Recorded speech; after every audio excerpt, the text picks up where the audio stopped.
everyone, this video tutorial is for the Plumeria Crossbody bag by Bagstock Designs. This is a really nice crossbody bag. It's perfect for an everyday bag. So let's discuss some of the features of this bag. First of all, on the front of the bag you can see there is a zipper pocket. When you open it up, there is a coin pocket right on this side. Then on the opposite side there is a card slot panel, so there's enough for 6 card slots, and behind it a slot for your bills. Behind that zipper pocket is another slip pocket. When you look at the top of the bag, there is a zipper closure. In the pattern there is instructions for two different types of zipper closures. You can do the one with the recess zipper or the one with the zipper sewn right into the top, whatever you choose. When you open it up, plenty of space for everything you'll need. On one side there is a zipper pocket here. On the opposite side there is a slip pocket, which you can divide in half and have 2 slip pockets. And then there is your crossbody strap. And the nice thing about crossbody straps is you can adjust them to make them as tight as it can go, and you can wear it on your shoulder like a shoulder bag. So that way there you kind of have 2 different bags in one. So this again is the Plumeria Crossbody bag by Bagstock Designs.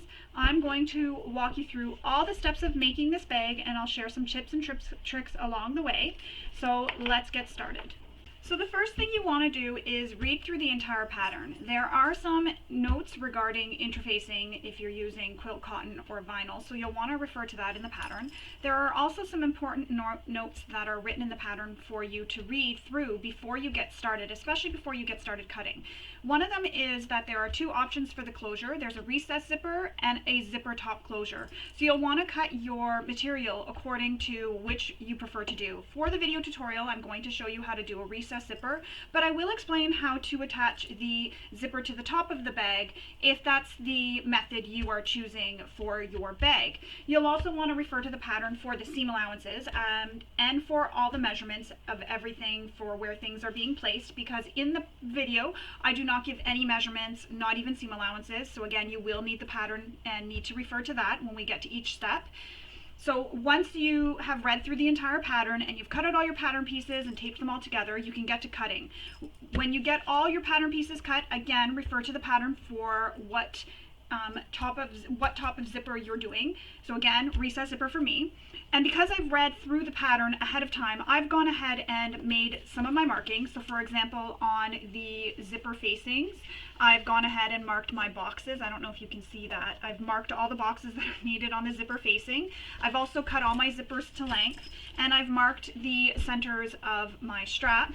Another thing I like to do is take my pattern pieces and I like to mark the middles, so the center marks, and I also like to mark with what the pattern piece letter is, and as well mark a T at the top. And this way here, when I get to that step that requires this pattern piece, I know exactly what pattern piece I'm using or needing, and I know where the top and bottom is. Another thing I've gone ahead and done was made my marks for my card slots. So as you can see, I've made the marks. I've also marked where the top is, and I can't see where my T is. So there's the T. I don't know if you can see it on camera, but I've made a mark where my T is. So I've gone ahead and done that, and I've also attached all my interfacings, as you can see. So I've referred to the pattern for how to attach all my interfacings. So I've gone ahead and done that. And you'll notice that I've clipped smaller pieces together. This is just so that when I have it off to the side, I don't lose any pieces and accidentally throw them in the garbage, or, you know, drop them on the floor and they just get lost because the cat plays with them. So once you have all your pattern pieces cut, we're ready to start sewing. So let's get going. For the first step, we need our credit card slots, and that is panel E that you're going to be working with. There are some measurements for marks that you need to make on the front and the back of your pattern piece. So you'll want to go ahead and refer to the pattern for the instructions for where the measurements are marked. As I said, I've already gone ahead and done mine. So when you have that all marked, you're going to fold at these lines that you made on both sides. So your fold lines that you make on the fabric, on the front of the fabric, so these ones here, they'll be folded so that they are wrong sides together. So you're making a mountain, and then the other side will become the valleys. So when you fold this one here, you're going to fold the ones on the wrong side or the back side so that they are right sides together. So when I flip this over to the back side, I'm going to be folding it so I press these so my fabric, the pretty fabric, is touching each other. When I'm folding from the front side, the wrong sides of the fabric, so the interfaced side, are going to be touching each other. And when you do that, you make these mountains and valleys. So as you can see, there's a mountain here and the valley here. So this is your mountain, the piece that comes up, and the valley is the bottom. So you'll want to go ahead, again, make all your marks and then press your fabric. So again, wrong sides will be touching. When you fold them on the wrong sides, it'll be the pretty sides touching. When you fold on the right side, it'll be the wrong side touching. So I'm going to go ahead and fold mine now, and then once I have them all folded, so I'm just going to finger press them right now. Once I have them all folded, I'm going to take it to my iron and give it a really good press. This way here, they're pressed, they're nice and crisp. And then we can go ahead and top stitch. The mountains are what you're going to be top stitching, or the ones that are on the right side of the fabric. So the folds that are on the right side of the fabric are what you're going to be top stitching. I'm sorry, my cat's starving for attention apparently. Apparently there's not enough people in our house to give her attention.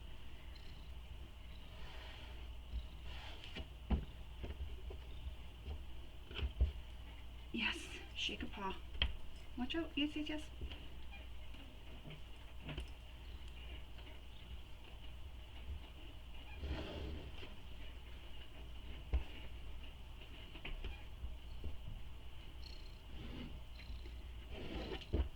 So once you have all your lines pressed, all these marks pressed, this is how it's going to look. I'm just going to fold mine up, and again, I haven't pressed it with my iron, so it's going to be not as nice and flat, but this just gives you an idea of how it's going to look.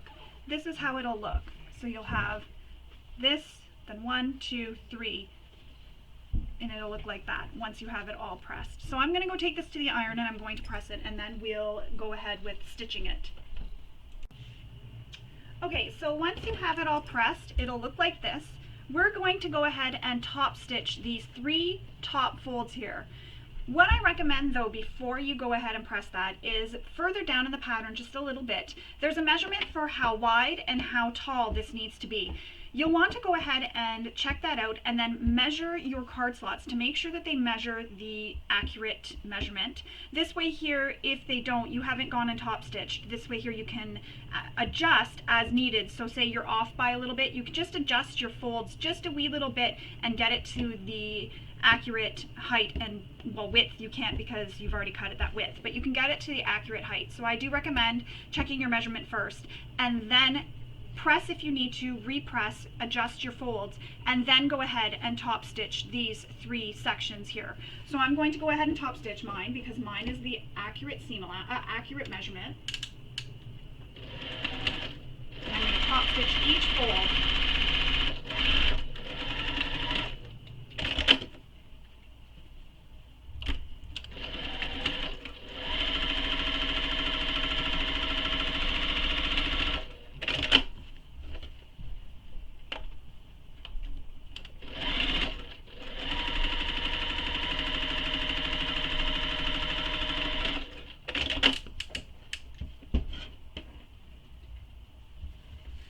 Once we have that all top stitched, we're going to pin the folds together.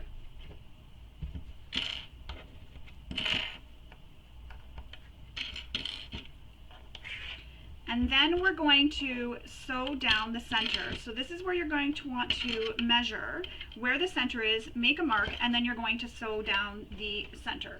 So I'm just going to unpin this one side. I'm going to go get my ruler and I'm going to measure where the center is, and I'm going to top stitch down the center. Once we top stitch down the center, we're then going to base stitch the sides to hold everything together. So you'll want to use a lot of clips so that things don't shift on you.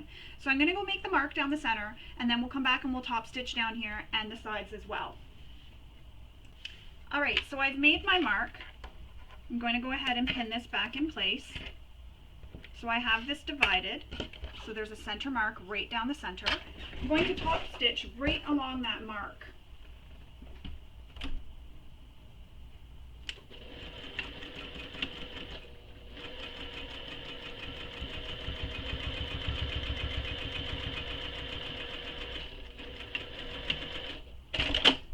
And now I'm going to base stitch my sides together.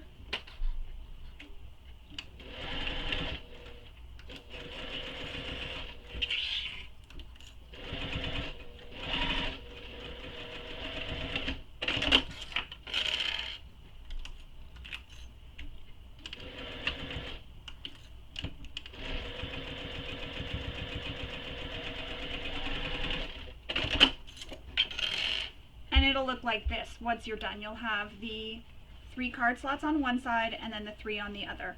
So I'm going to go take this to my iron and I'm going to press out that mark I made with my Frixion pen, and then I'm going to come back and we'll continue on.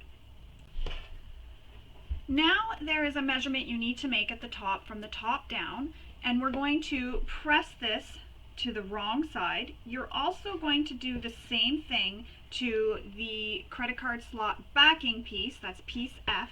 You're going to do the same thing, make that mark and press it down on the back side, so from the top down, and the top will be pressed to the wrong side, and you're going to do this as well on piece F. So just like this, press it to the wrong side and then take it to your iron and give that a really good press. So I'm going to go press these with my iron, come back, and we'll continue on. If you're finding that you don't like how it's pressing and it's not really pressing very well, you can go ahead and use some double-sided tape to hold it down, or even some glue. You just take a glue stick, so your regular glue stick you'd find in the school aisle or craft aisle, even at the dollar store.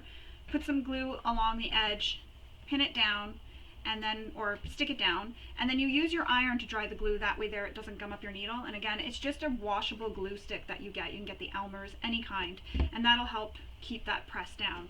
Mine's pressed enough, I'm not too concerned. Now we're going to take both these pieces and we're going to place them so the pretty sides are touching, pinning them together, matching up the top and bottoms. And then we're going to sew this with the seam allowance given in the pattern.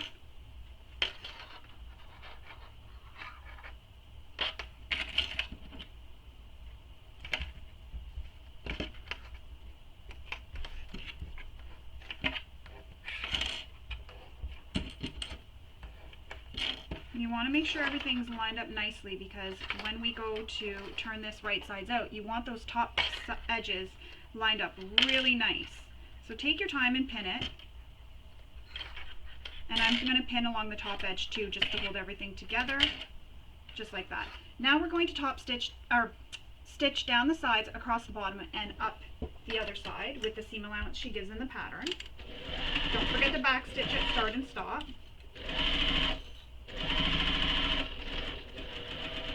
And in the corners, because we are going to be pushing them out, I like to back stitch in my quarters. It just gives a little bit of extra security on those corners when I'm pushing them out.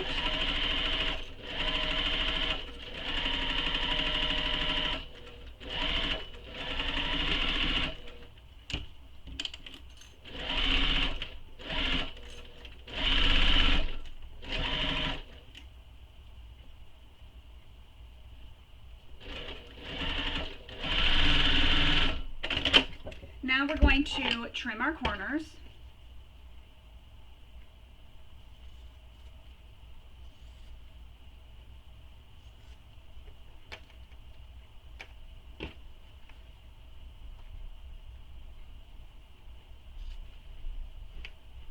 Just trim all your corners.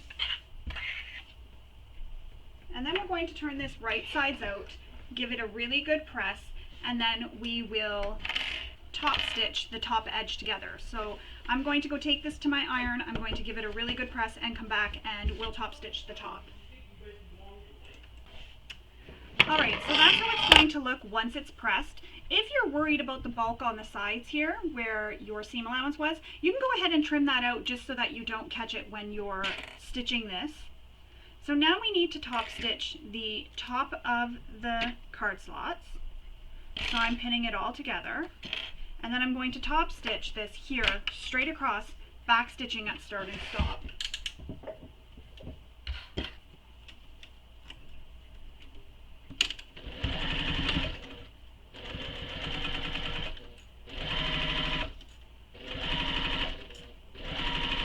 And another tip, if you're worried about your two top pieces slipping at all, you can also use double-sided tape or, again, glue there to help hold it in place, and then nothing will shift on you while you're stitching this. That's if you're worried about it shifting on you while you're stitching that down.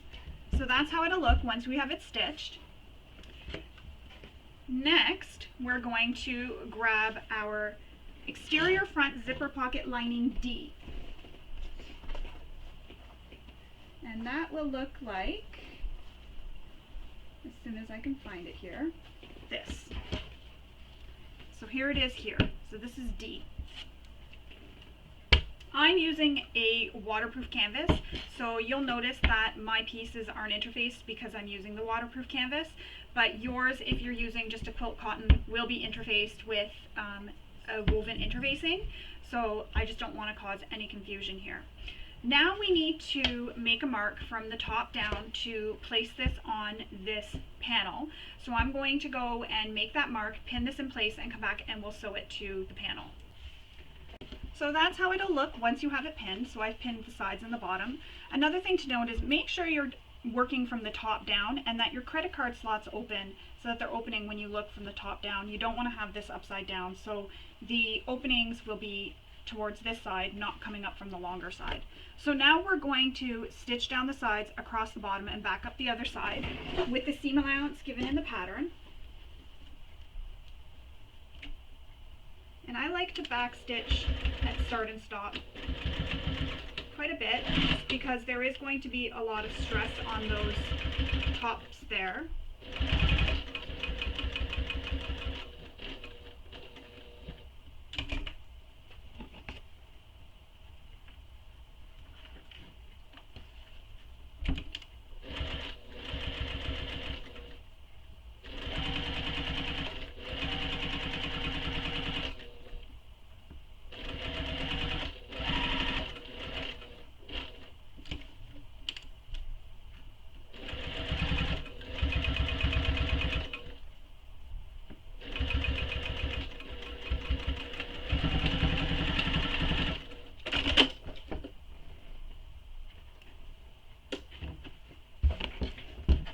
And there you have it. That is how it'll look once you have it stitched down. You have your 3 card slots, which is 6, so 3 on each side, but 6 in total, just like that.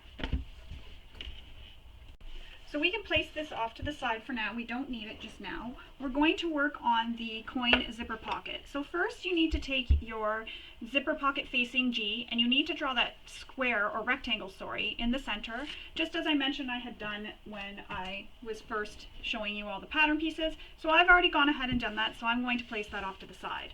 Next we need to grab our coin zipper pocket piece H. So I have H here. We need to grab these. We're going to place one of our zippers. So the zipper I have marked and I put it as coin pocket because that's what it's for. It's for the coin pocket. And we need to place it so it is right side up. And I've cut mine a little bit longer so I can trim to length as I'm going. So you need to place it right side up, and if you've cut yours to the exact length, it'll line up on the sides here. So again, right side up. So your fabric is right side up and your zipper is right side up. Pin it together, and then once you have it pinned, you're going to sew it with the seam allowance given in the pattern. So I'm going to go sew this. Again, use the seam allowance given in the pattern.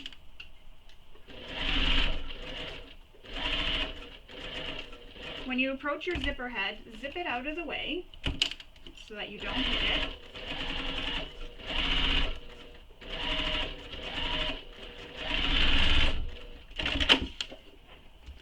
And then we're going to repeat this for the other side. Same thing, match up the top edge of the zipper. And another thing I want to do is make sure my sides of each pocket piece line up as well. So pin it in place.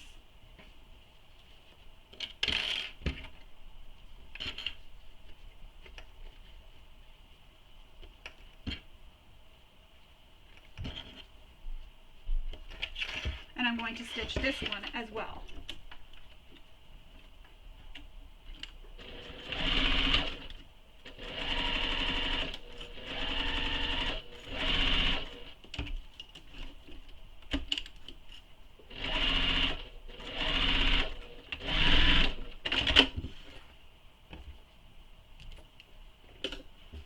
Once you have that done, we're going to press the panels away from the pocket. So I'm just going to give this a finger press.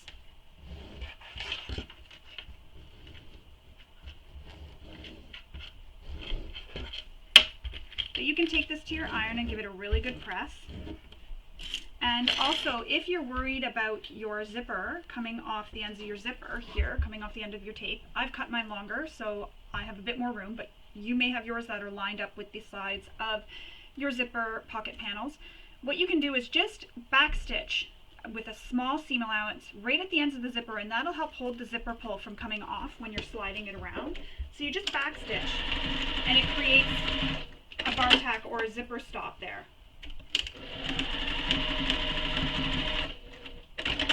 Just like that.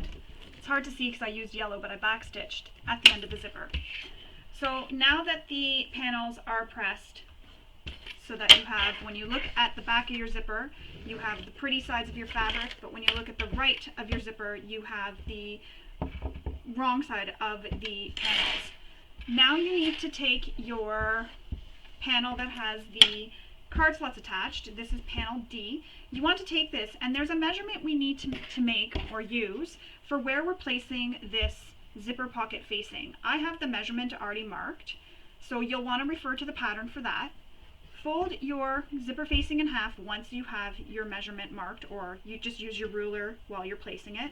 And also the center of your D panel, which I just folded mine in half and it created a crease all the way down before I attached my card slots. So I've got this folded in half. I'm going to place this at that line.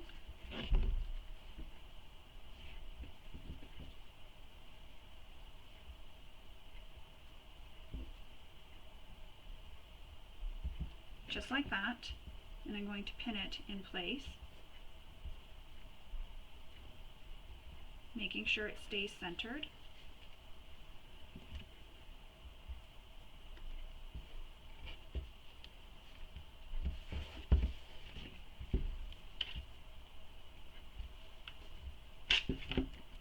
And then we're going to stitch around that rectangle all the way around it.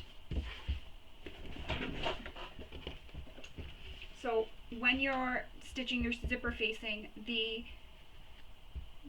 rectangle will be facing up. Don't forget to have it so it's facing up so you can see it. Now again, we're going to stitch all around right directly on top of those lines that we drew. And you can use a shorter stitch length here if you want.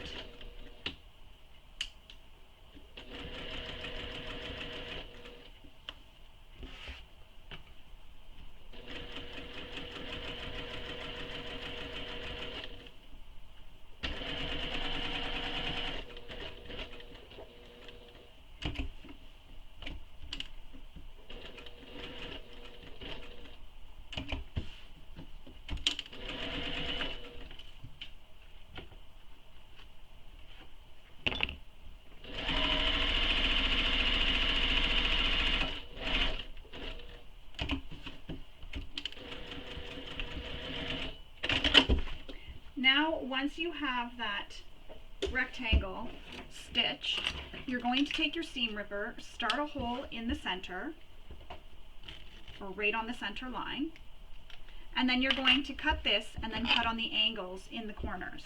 Careful not to clip your stitches. If you do, it's okay. What you can do is go it back and stitch back over the stitching. So you'll start on the side, back stitch, stitch along up the side across the short edge, and then back down a little bit and back stitch, and that'll just help lock back in those stitches and it won't come undone. And it'll also, where you snipped your stitches, replace those stitches that you've snipped.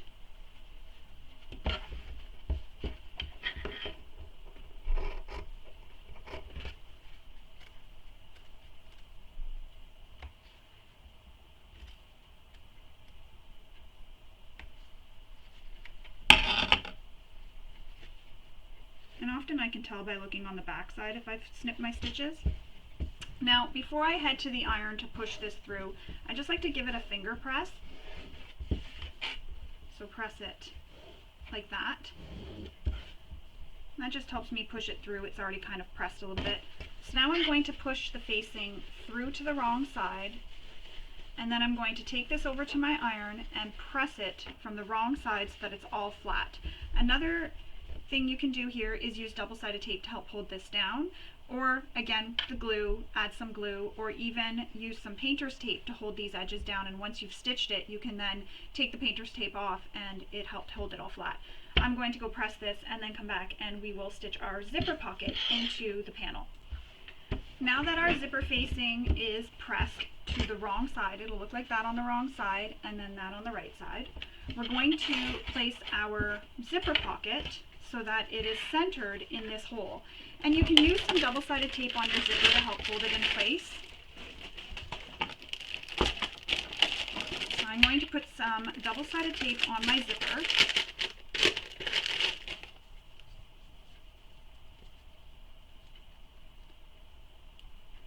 You can also use a glue stick here as well and do the same thing I mentioned previously. Use your iron to heat it up and dry it.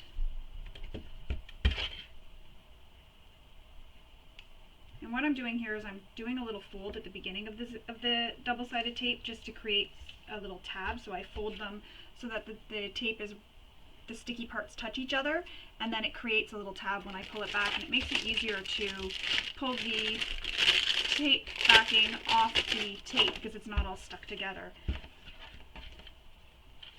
So just like that, it created a tab. I don't have to worry about it. Now with your pull facing to the left, you're going to center this pocket.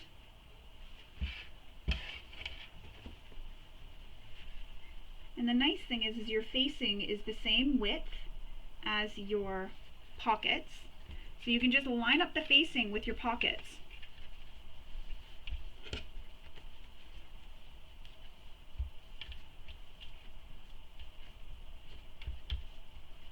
So line up the side edges of the facing here with my pockets. So see how it's all, I don't know if you can tell, but this is all nice and flush. Same thing on this side. My zippers do overhang. That's okay. I'll trim them after. Now we're going to stitch all around this opening. And if you don't like having back stitching, go ahead, leave long tails when you start. Don't back stitch, stitch all the way around. When you come back to where you started, stop stitching in the first hole you started in. Leave long tails, cut it, pull them through to the back, tie them off, and you're done.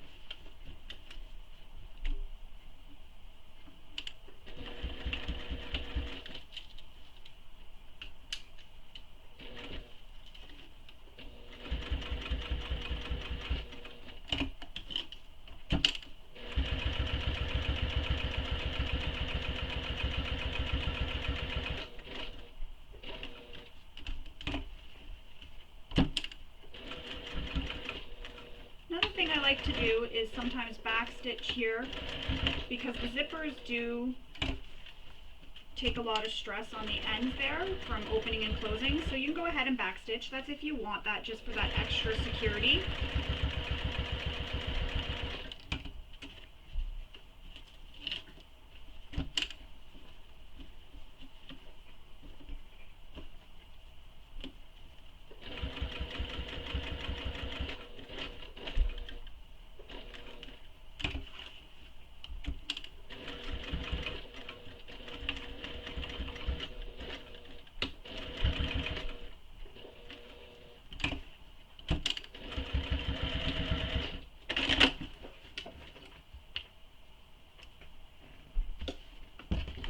There it is. My pocket is, or zipper, sorry, is now stitched in place.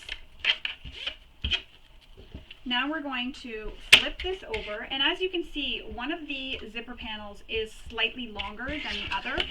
So we're going to take care of that right now by trimming it. So I'm pinning the sides, and then I'm just going to take my scissors and trim along the edge of the shorter one. Careful not to trim the shorter one. And I mean, if your zipper, if you're cutting and it's not perfectly straight, not to worry, this is inside a pocket, we're going to be stitching there. No one's ever going to see it, no one's ever going to know except for yourself. You can also draw the line if you prefer, just trace along the bottom edge, take it to your mat and use your rotary cutter and ruler. However, like I said, no one will ever know if it's not 100% perfect. So once you have that excess trimmed off, what we need to do is sew along the sides and the bottom, making sure you move your panel D out of the way so that you don't stitch that. You're only stitching the zipper pocket. So again, down the sides, across the bottom, and back up. And I like to start at the top of my zipper. This way here, it adds some extra security on that zipper as well. And then I'll trim my zipper to length once I'm done stitching. And again, in my corners, I like to backstitch a bit in my corners. This just adds a bit of extra security because corners can get a lot of stress sometimes.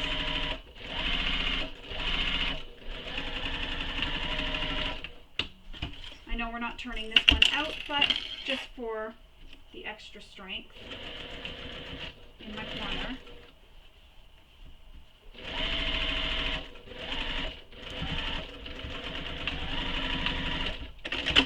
And there you have it. Your zipper pocket will look like this. I'm going to trim these off though. So I'll turn the camera off, I'll trim those, and then we'll continue on. We need our eyepiece and our magnetic snap, and we're going to measure and make a mark down from the top. So you're not following the top of the curve where the curve starts. You're starting in the center and going down and making that mark. So you want to go ahead and refer to the pattern for how far down. And again, this is the zipper pocket backing panel eye that we're using.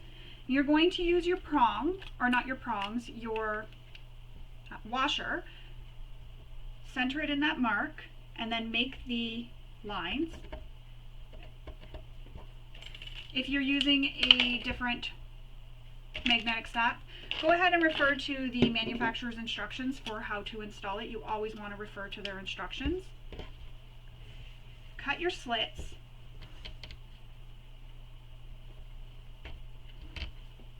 And then I like to use a bit of fray stop or fray check inside the holes I just made. And then a scrap piece of interfacing as well for behind the magnetic snap. So I'm going to go grab some more scrap interfacing. So as you can see, it's just a scrap piece of Peltex that I grabbed. So I just used Peltex or Decoville Heavy, and again I'm going to make those same marks for the slits on this piece. And then I'll cut them as well.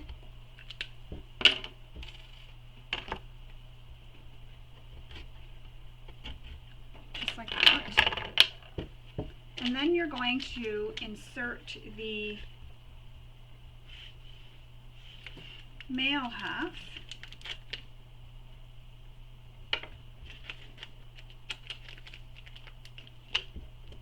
into the slits you created. Put your piece of interfacing.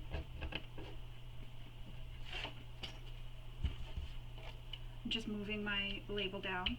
And then your washer. And I like to use these pliers. I just purchased these at the dollar store to push my prongs down. I just find it's easier for me to grab it rather than trying to use my nail or the edge of a table. So I just use that. You can fuse a piece of interfacing over this, so fleece or your woven interfacing over it. However, I'm just going to apply a piece of duct tape over the prongs, and this just helps prevent the prongs from rubbing through the other side of the fabric over time. If you do use interfacing, don't iron directly on top of your magnetic snap because you can demagnetize them, so just iron around it and be careful not to touch your magnetic snap. So that's how it looks on the back side, that's how it looks on the right side. We're going to repeat this for installing the female half of the magnetic snap to your exterior front A. And again, I've already gone ahead and made my marks, so I'm going to repeat the same process that I did for I. Grab out my magnetic snap washer and the other half of the snap. And the measurement for this is given in the pattern.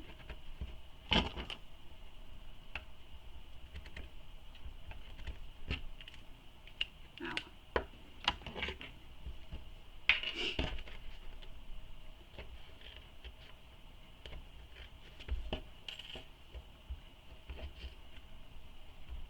another tip, if you're worried about when you're cutting your slits with your seam ripper, stick a pin in there just like this above, so the pin would go through above where the slits are made. It's hard to hold this. So you'd put the pin in just above where the slits are, right above, lining up the tops of the marks with the pin. And then when you're seam ripping, you don't accidentally slit, because the needle will be there, and or pin, and it'll prevent you from going any further. It acts like a stop. So on the wrong side, I'm going to use some fray stop. I just have to find where those slits are because it's hard to see.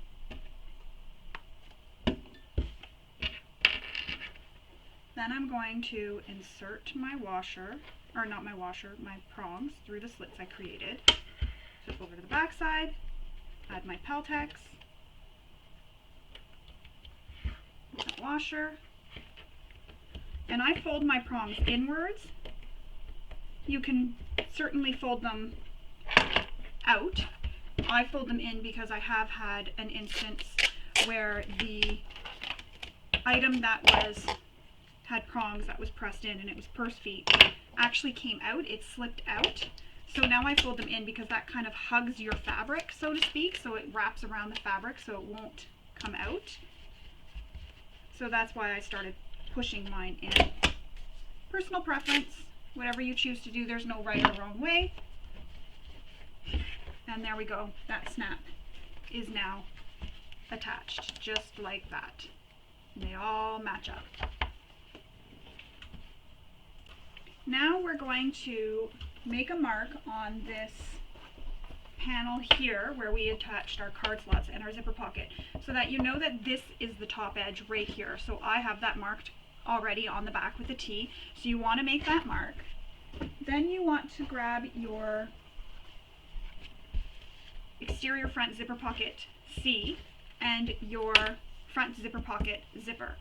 We're going to place it so the zipper is right sides down and the pull going to the left, and this is going to be right sides together with the right side of the C panel.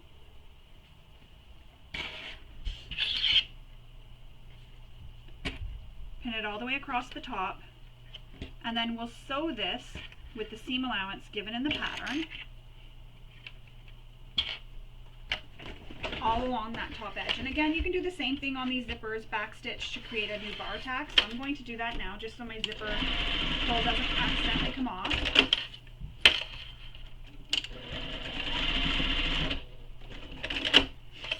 So now I'm going to stitch along the top edge of this zipper, the top raw edge of the zipper and the C panel, going all the way across. When I get to my zipper pull, move it out of the way. That helps keep this nice and straight, and also you don't hit your zipper.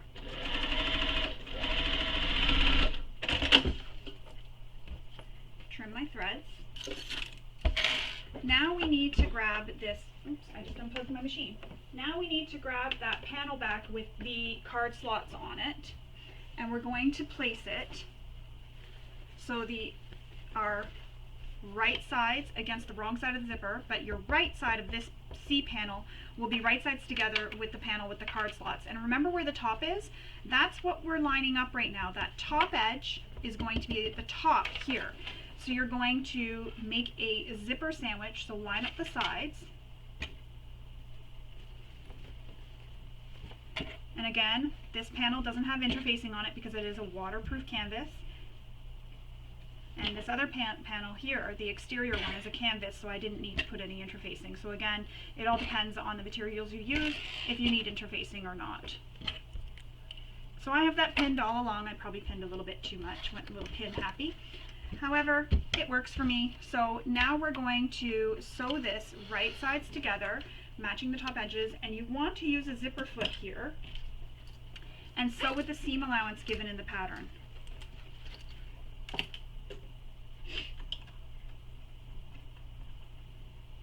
So as you can see, when I have this wrong side facing up, this zipper pocket is at the bottom. When I open it up, there's like a zipper sandwich, so I have my panel, then I have my zipper, so the lining panel is right sides together with the wrong side of the zipper, and the right side of the zipper is right sides together with the C panel. So I'm going to sew this top edge with the seam allowance given in the pattern.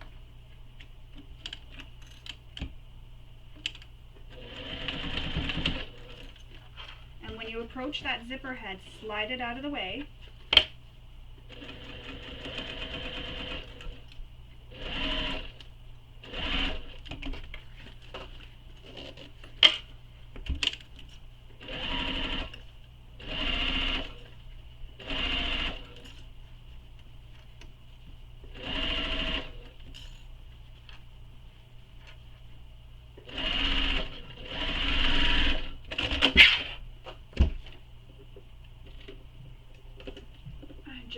To clip my threads.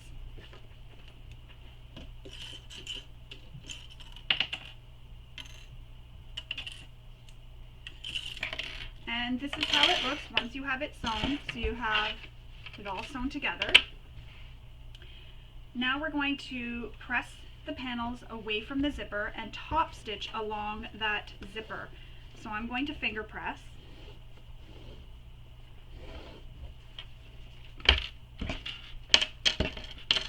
And see how now when I press it this way, the wrong sides are touching?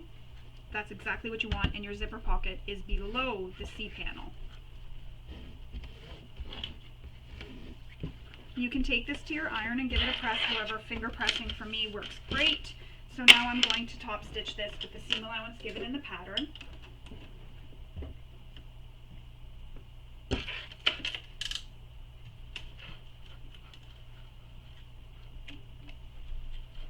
Just be careful when you're near your zipper pull. You don't want to hit it, especially if you have a dangly one.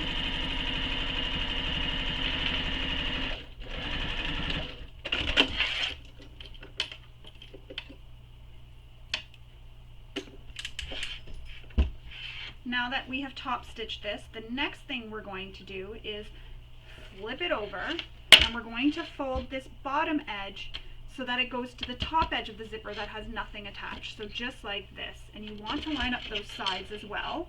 Make sure everything's lined up. Pin it, and then we're going to sew this with the seam allowance given in the pattern.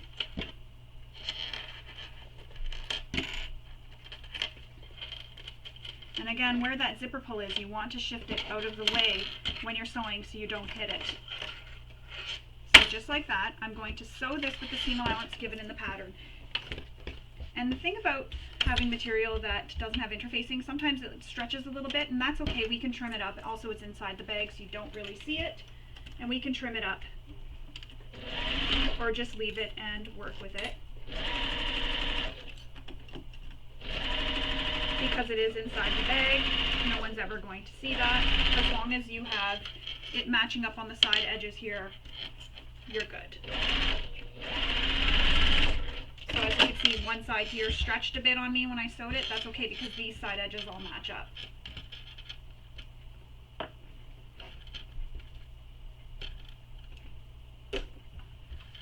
Alright, so now that's how that looks. So if you open this zipper up, you'll see that you have your card slots and your zipper pocket facing the correct way when you look down into this pocket. Now we need to take our exterior front zipper pocket top B piece, and that's the one that has that curved shape at the top, this one here, and I've marked it with a B and I've marked the centers.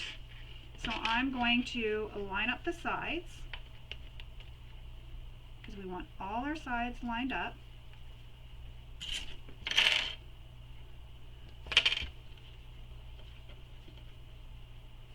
And then I'm going to sew this with the seam allowance she gives in the pattern. And I'll switch to a zipper foot so I can get that accurate seam allowance.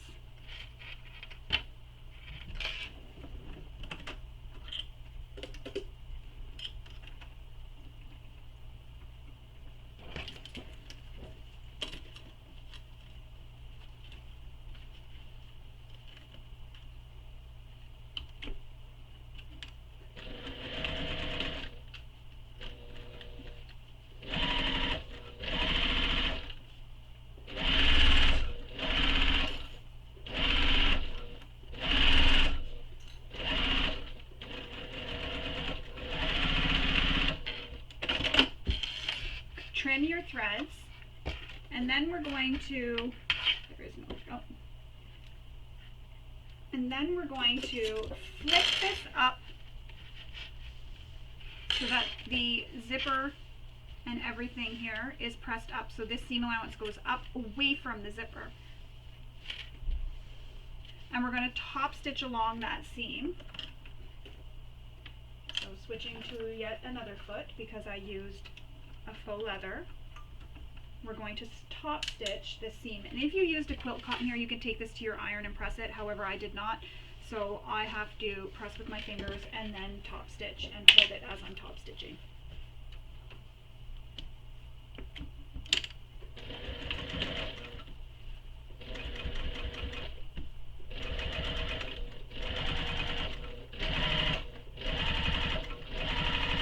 Again, if your zipper pull is there, slide it out of the way.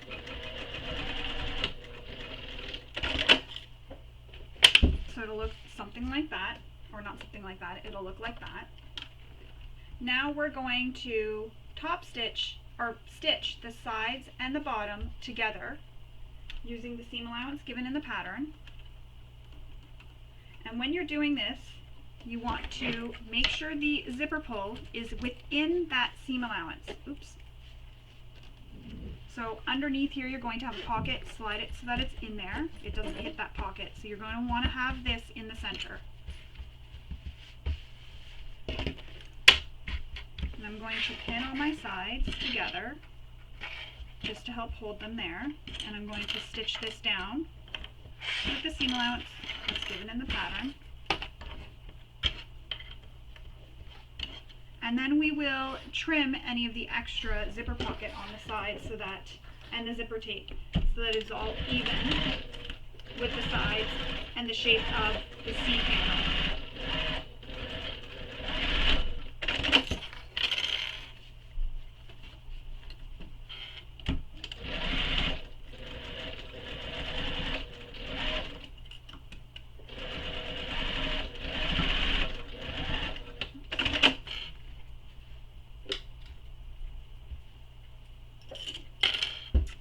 So now I'm going to trim my zipper.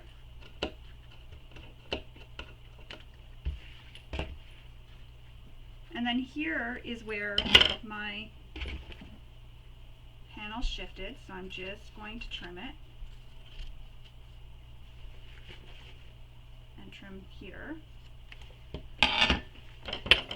You want everything nice and trimmed up, so it's all the same length.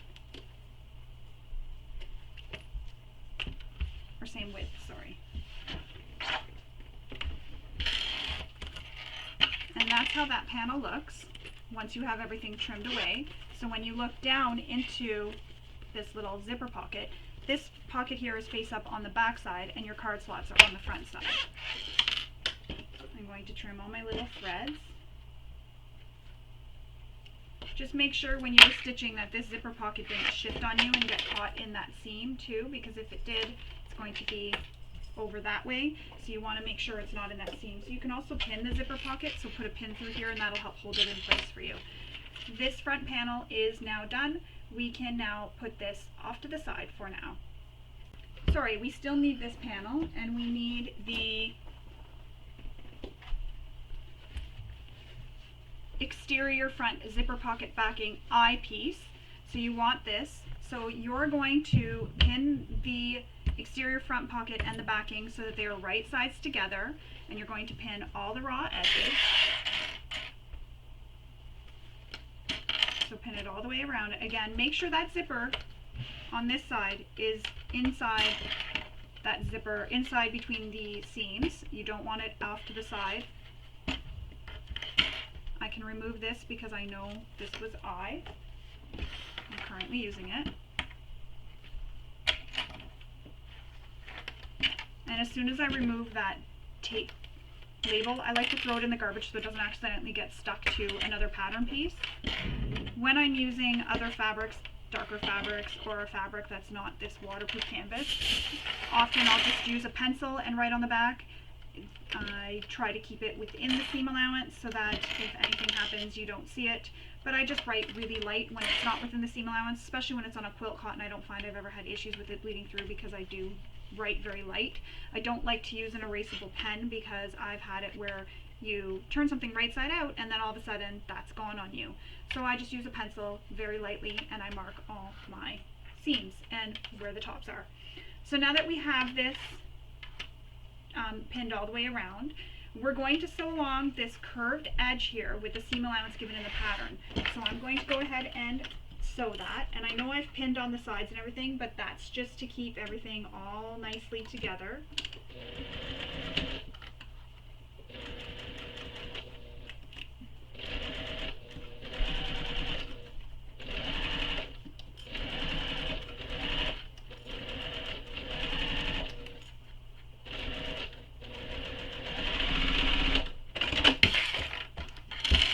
Now we're going to trim this seam allowance down.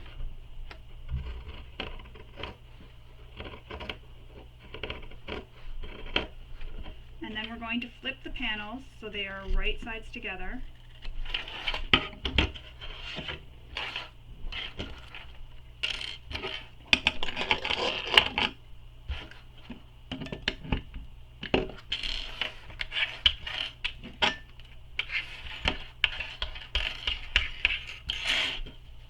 So I'm going to flip the panels so they are right sides together, but before I do that, I'm just going to finger press this. And if you really want to get that curve nice, you can also use some, use your painting shears when you trim that seam. That'll help, or make some snips along the seam.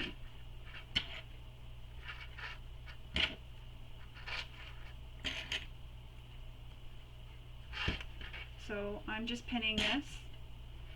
I'm going to have to press from the wrong side because I used a faux leather for my top. And what I like to do here is take my turning tool and press the seam, push the seam out so I get that nice curved seam here. You really want to focus on getting that curve. Actually, I'll be okay not to use any pressing of the iron. I'm just going to apply a bunch of clips. But you can certainly take this to the iron and give it a press. Get it nice and flat. Sometimes a little bit of steam helps get your fabrics nice and flat as well.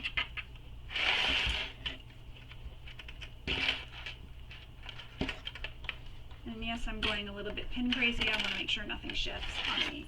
So that's how it looks.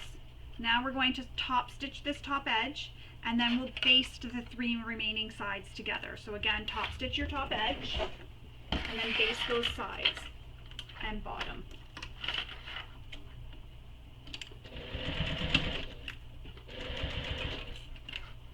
So I start top stitching my top edge first, and then I'm just going to go right down the side. I'm going to increase my stitch length and turn and go right down the sides and across the bottom to baste it together.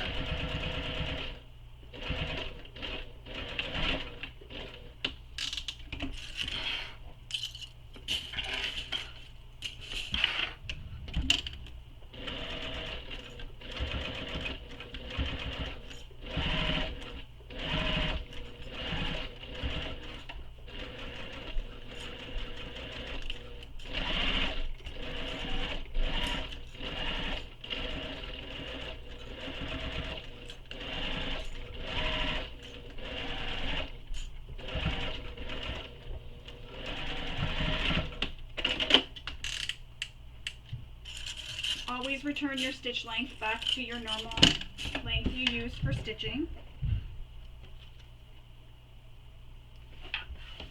If you ever forget, just go and stitch right over those seams that you had stitched together.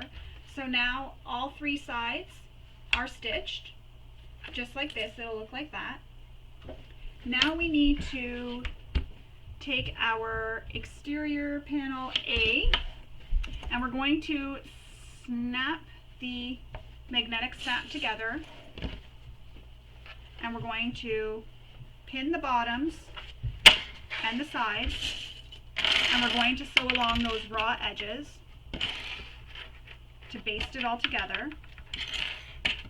And you can use a longer stitch length here. It's only the basting stitches. Sometimes what I also like to do is use a different color thread, one thread that I have a lot of, so white or black when I'm basting together. But for the video, I don't want to switch out, stop the video, switch my thread. It's a lot of time, so I'm just using the same thread. But that's because I always have an abundance of white and black thread, where with my colors, because I'm using them for a particular bag to match my stitching, I don't always have the bigger spools or a lot of it, so I use a white or a black, even a gray, just for the basting stitches. So now we're going to baste these raw edges together, so just along the side, around the bottom, and back up. So I'm going to baste that all together, and you can just follow along the stitches you made previously when you basted the other panels together, if you can see them. Mine's a pretty busy print, so it's harder to see.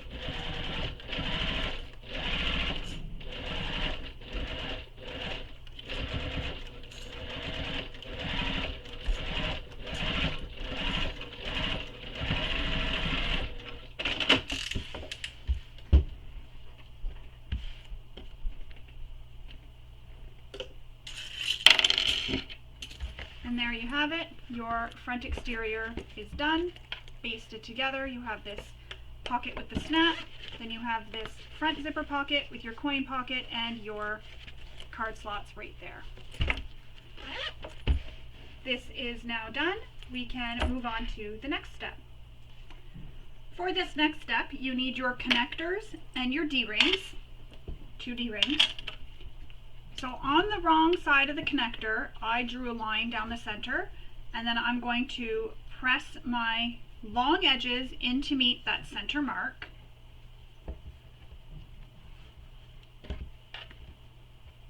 Both sides. And then I will take this to my iron and give it a press so that we have a piece that looks like this with your raw edges meeting in the middle and the other side has nothing. So I'm going to take these to my iron and press them, and then we will come back and we will top stitch them and attach it with our D-ring. So I've pressed them so that the long raw edges meet in the center. Now I'm going to top stitch this connector. First I will switch back to my regular foot. I do not need my Teflon foot for this. And I'm going to top stitch this connector.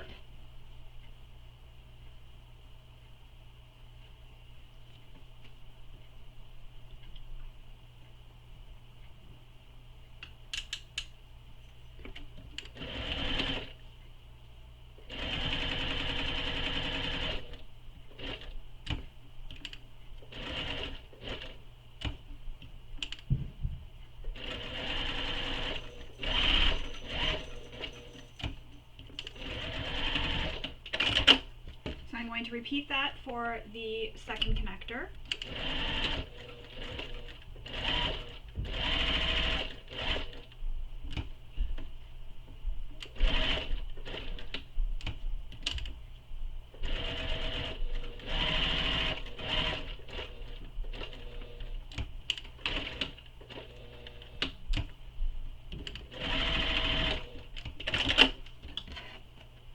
I will then clip my threads.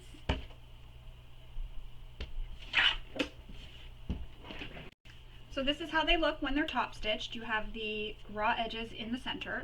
We're going to press the connector in half so the short edges align, and then we're going to press those short edges into where you made that crease, so it'll look like this.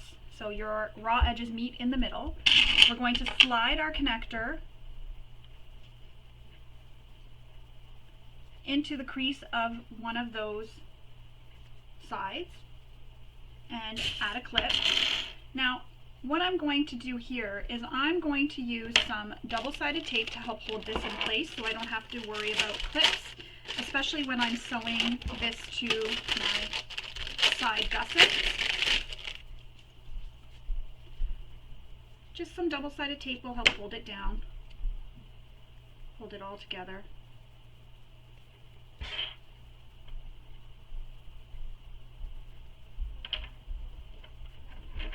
Just like that.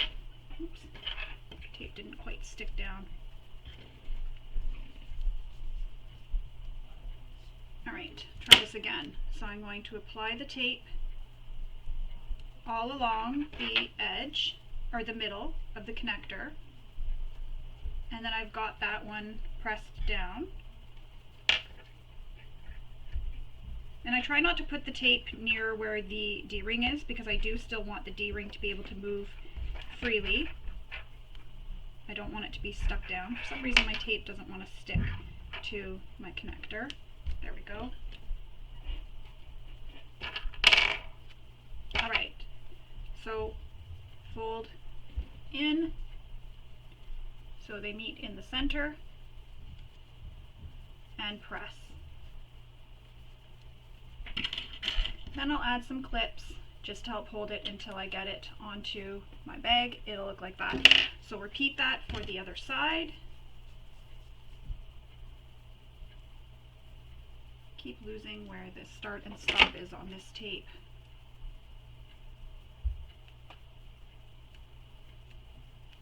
So fold your connector in half, then fold the short raw edges in to meet that crease you made at the halfway mark. Slide your D-ring onto your connector up to the top fold, just like that. So that's where the fold is. I'll show you again. So see my fold up here, I have it connected up there, and then on the back, these two raw edges meet in the center. I'm going to open this up and place some double-sided tape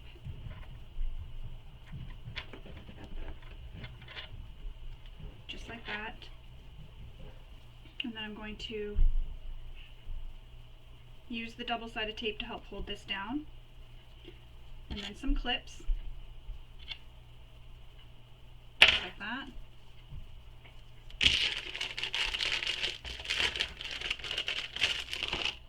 And that'll look like this.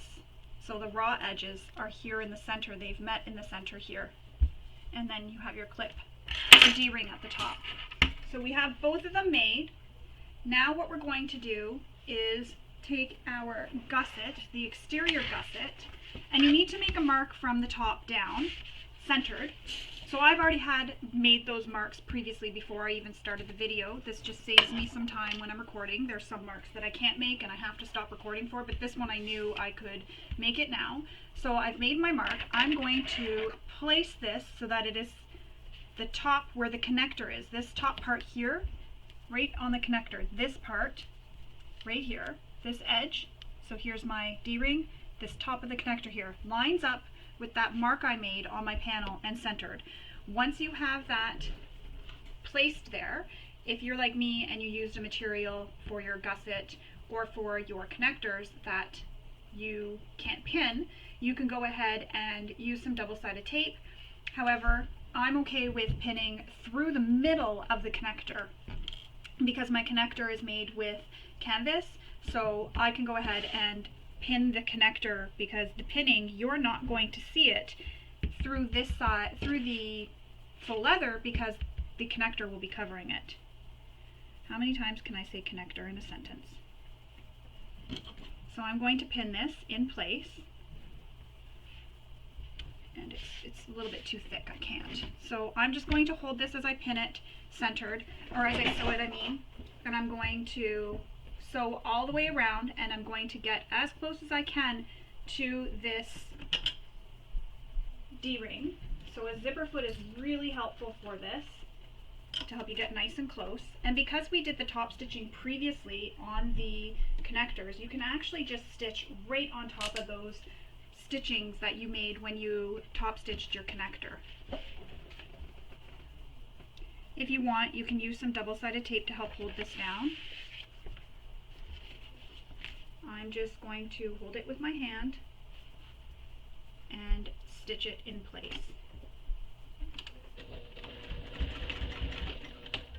Don't forget to backstitch. I like to backstitch at the top where the connector is a couple times just to make sure that it is super secure.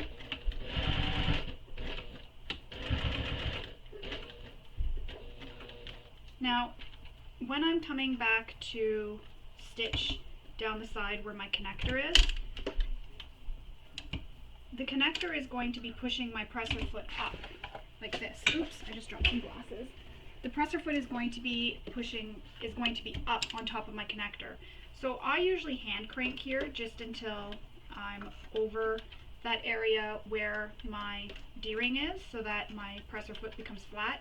You can also use a humper jumper here, that'll help you get over that area. But I just like to hand crank, sorry. I feel like I'm lost for words. Hand crank that area just until my presser foot gets off the D-ring and it's nice and flat. And I'm just stitching right along the previous stitches I made when I top stitched this D-ring, this connector to the D-ring, or not to the D-ring, when I just top stitched along those side edges, those long edges. Once you're done this, you can go ahead and add some rivets. I don't have any more rivets in this antique bronze color, so I'm going to skip adding rivets for now. Normally I would be all about adding rivets, but today I cannot. As I said, I don't have the antique bronze. So one side is attached. You can add your rivets now or attach both and add them. Again, I don't have rivets that match, so I'm just leaving it stitched. If you want for extra security, you can always go ahead and backstitch or stitch back over those marks, those stitching you made again, go right over them. That's why I like to stitch at the top. That just adds that extra security right at the top there. But again, you can stitch over the marks you made when you first attached it to this panel. So again, I'm at the top here under the D-ring, I'm back stitching. And I do this a couple times just to add some security at the top. And the nice thing is our connector has an interfacing. Well, mine has the Decoville light, yours may have some other interfacing in the middle as well as your woven interfacing. Again, I used canvas, so no woven interfacing in mine, but it has that Decoville light which adds some strength to your connector as well. And here I'm just hand cranking until my presser foot is nice and flat against my material. And I'm just stitching right along those same stitches I made when I top stitched my connector. This is why the zipper foot is really helpful, because you get really close to the hardware without sewing, without it being too far. I get really close, I get right up beside the hardware. So that's how it'll look. You can go ahead and add some rivets. And there are measurements in the pattern for where to add them. Again, I don't have rivets that match. I have gunmetal and then silver, rainbow. Of course, I have all the other colors, but I don't have any more antique. So I'm going to leave the rivets off for now, and we will move on. So for these next step, you need your zipper pocket facing L. You need your lining zipper pocket zipper and your 2 M panels. So first thing you need to do is on your L piece, your zipper pocket facing, you need to make a rectangle, and those measurements are given in the pattern, so you'll want to refer to that to where to make those marks. I had already done mine, so I'm going to go ahead and move on. However, if you need to make it, go ahead, pause the video and make those marks. Remove the tape off my lining and grab my 2 M panels. So we're just repeating what we had done in the zipper pocket for the coin slot on the front here of the bag. This one here, inside here, we're just repeating the same process for what we had done there. So take your zipper, and you're going to have your M panel right side up, then place your zipper so that it is right side up as well. So the wrong side of the zipper is touching the right side of the fabric, and I cut my zipper longer as well on this one. But first, before I do that, I'm going to create those, little bar tacks. Wrong zipper. Create those little bar tacks or zipper stops on the end, so my zipper pull does not come off the end of my zipper.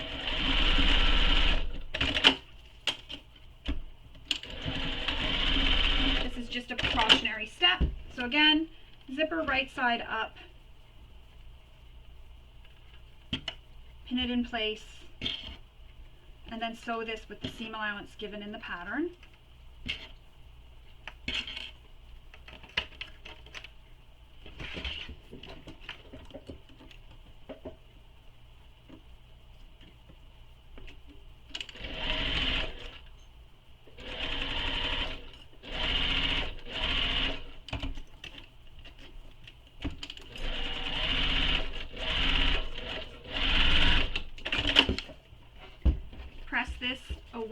from the panel, and then go ahead, flip it over, and attach the second M zipper pocket panel, lining up those side edges.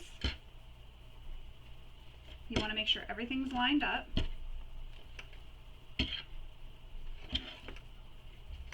Just like that. And again, sew this with the seam allowance given in the pattern. Move your zipper pull out of the way when you approach it, because it causes a bit of a bump, and you want your zipper to stay nice and flat as you're sewing. This helps keep accurate seam allowances as well. Trim all your little threads.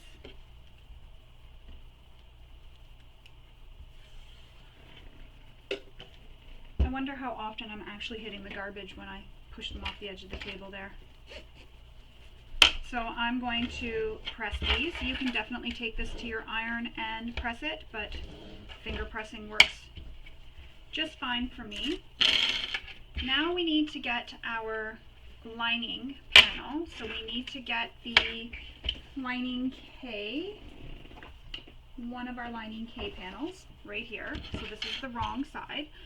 So we're going to pin our facing to the right side. So you'll have the facing on the right side with the rectangle you drew facing up to the right side using the measurement she gives in the pattern and also centered. So I'm going to go ahead and go pin mine and come back and show you how to sew this all together. So there's my facing all pinned in place, and I'm going to sew around this rectangle, and you can go ahead and use a shorter stitch length to stitch this in place. Back stitch at start and stop. The same exact thing we did when we stitched our coin zipper pocket.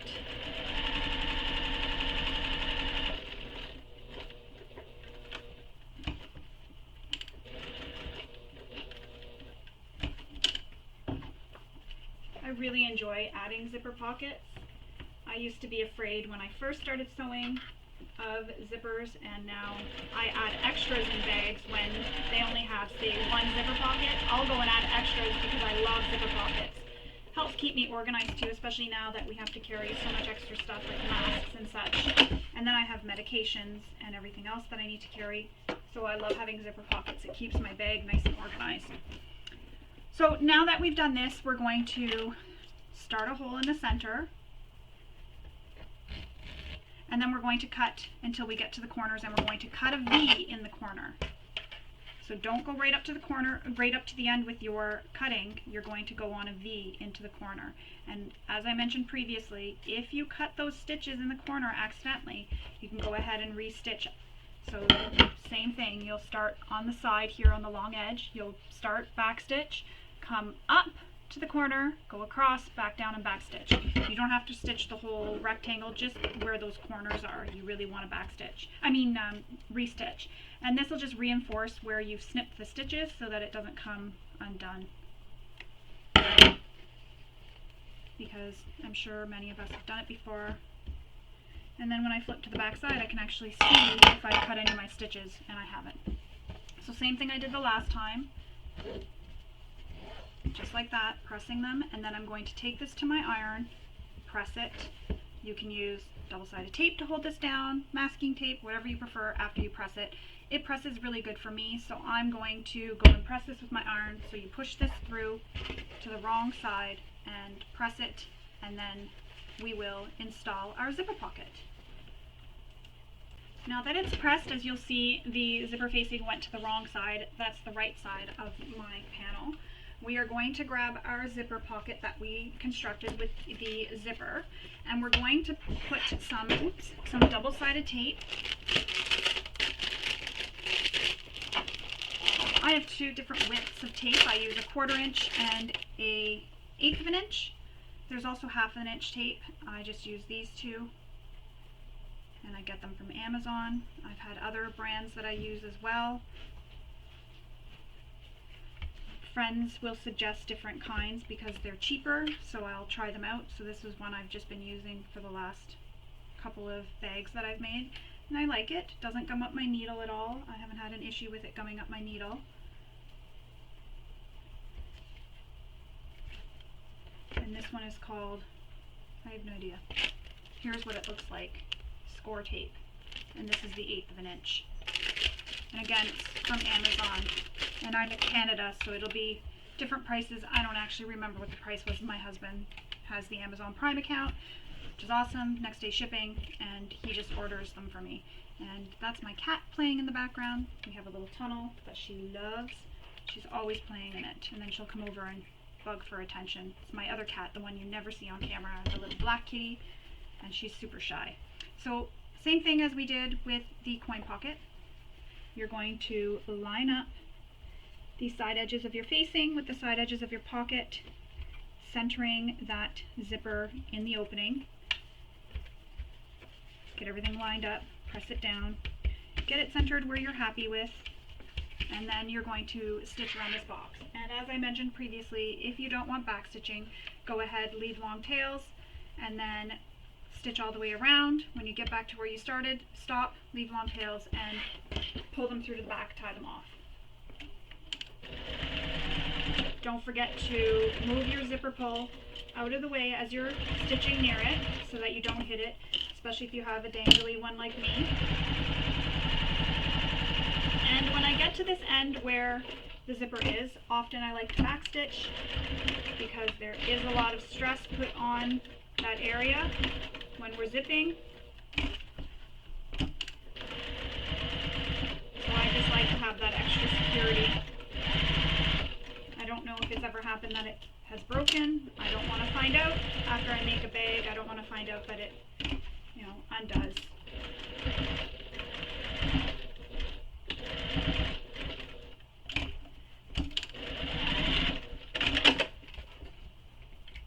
Cut my threads, and that's how it's looking so far with my zipper attached. Now we're going to flip this over to the wrong side, same thing that we did previously. And we're going to trim the zipper pocket that is longer, so pin your sides, and again trim that so that it is even. You can do any method that you prefer to get it trimmed. You can use a rotary cutter and ruler, so trace this, then use a rotary cutter and ruler, or just use your scissors. If it's not perfectly straight, no one will ever know. It's inside the bag. It can be our little secret, because honestly, mine's really crooked. It looks like it's straight, but it's not. It's crooked, and I'm okay with that. Now we're going to sew the sides of the bag, of the zipper pocket. We're going to sew this. Oh, sorry. First, we have to press these up. So you're going to take this to your iron and press these up. The measurement she gives in the pattern. So you'll press them up, both panels, zipper panels. Press them, then we're going to come back and sew just the sides, and we're leaving this open because we're birthing this bag through this opening. So I'm going to go press that now. So I pressed those bottom edges, and I just wanted to share a little tip with you, something that I do. So depending on what the seam allowance is when we have to press something to the wrong side, so even if it's the top edge of a panel, wherever, so for example in this case we have to press the bottom edge to the wrong side by a specific seam allowance, I don't make the mark at that seam allowance and then try to, you know, figure out where that seam allowance is and press. What I do is I double the seam allowance, and then I'll make my line where the doubled seam allowance is, and that's where I'll fold up to. I'll take the top edge, or the bottom edge in this case, and I'll fold it down to meet that line that I drew. This way here, I'm getting an accurate seam allowance here, and I'm not trying to, you know, you make the line in here and you're trying to press here. I'm not trying to, you know, guess, press on the corners. I just find this is just a little bit easier, and I get a nice accurate seam allowance. Again, I'm not trying to guess where the seam allowance is. So I double the seam allowance, draw my line, and then fold that edge so the raw edge meets that line I drew. So now we're going to stitch those sides using the seam allowance given in the pattern, and you'll want to refer to the pattern for that. And leave the bottom open. Do not stitch the bottom open, but make sure you back stitch really well at the start or at the bottom of your zipper pocket. This way here you just have some strength when you're turning the bag right side out, that undo. When I stitch all the way up over my zipper on both sides. So at the bottom there of the zipper pocket, make sure you back stitch really well for extra reinforcement. Oops. One side of my foot went over my pocket and the other one under. Wanted to tuck under the zipper overlay. And there is how it looks. We're going to trim our zipper ends, and once that is done, we'll be able to move on. And I have zipper scissors. I have scissors for tape, so I call them tape scissors, and I have them all marked. And I also have scissors for paper, and then my scissors for all my fabric, and scissors for cutting foam even. I have separate scissors that I use right here. They're pink, so these are for foam. So I know that my Kais are just strictly for fabrics. So there it is. That's how it looks when it's done, and your zipper pocket will have peekaboo in the bottom. We can set this to the side. We are done with this panel for now. Now we're going to make our lining slip pocket. So you need the lining slip pocket pieces that are labeled as N. So you need both of them. So you're going to take them and place them right sides together, matching all the raw edges. And then when we have these all pinned together, we're going to sew along the top edge. I just realized I'm not wearing my glasses. I wear readers, so I need them when I'm sewing, and I just realized things are starting to look a little blurry. So pin the top edges, and then pin the sides and the bottom.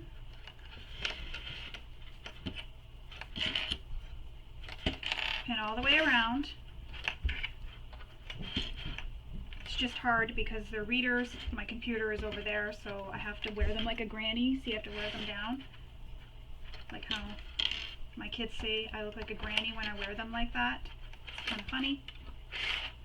So we're going to sew just along the top edge, so that with the seam allowance she gives in the pattern.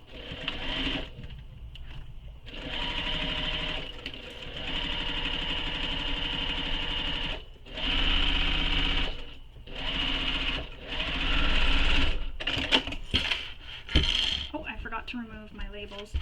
Don't forget to remove those. It'd be funny if they were left in the bag once the bag is all sewn. This one is being a bugger. There we go. Remove all your clips.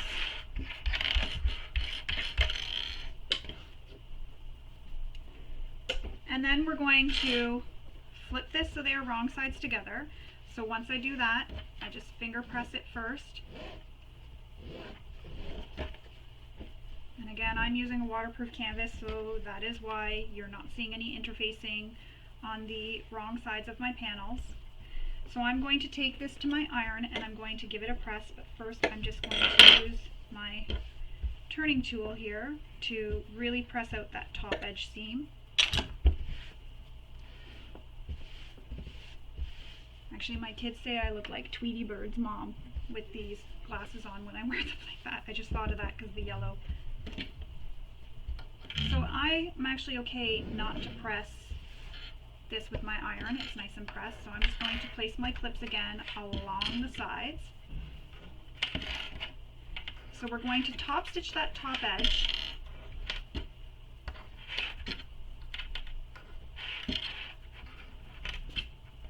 All around. Oops.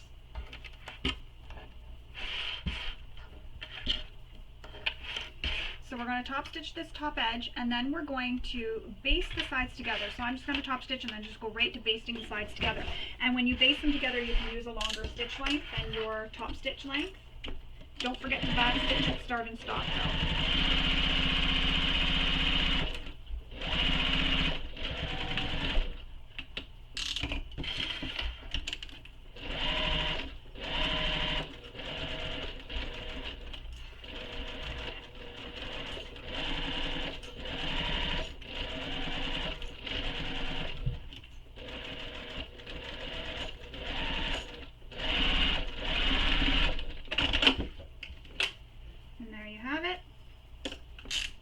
Stitch length to your normal stitch length.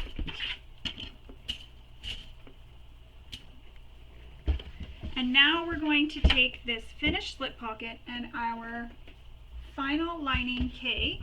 So, oh, this painter's tape sticks really well to the waterproof canvas. We're going to match up the bottom edges, so I can actually see where my center marks are, so I'm going to use my center marks to make sure the centers are lined up. And then we're going to baste this in place.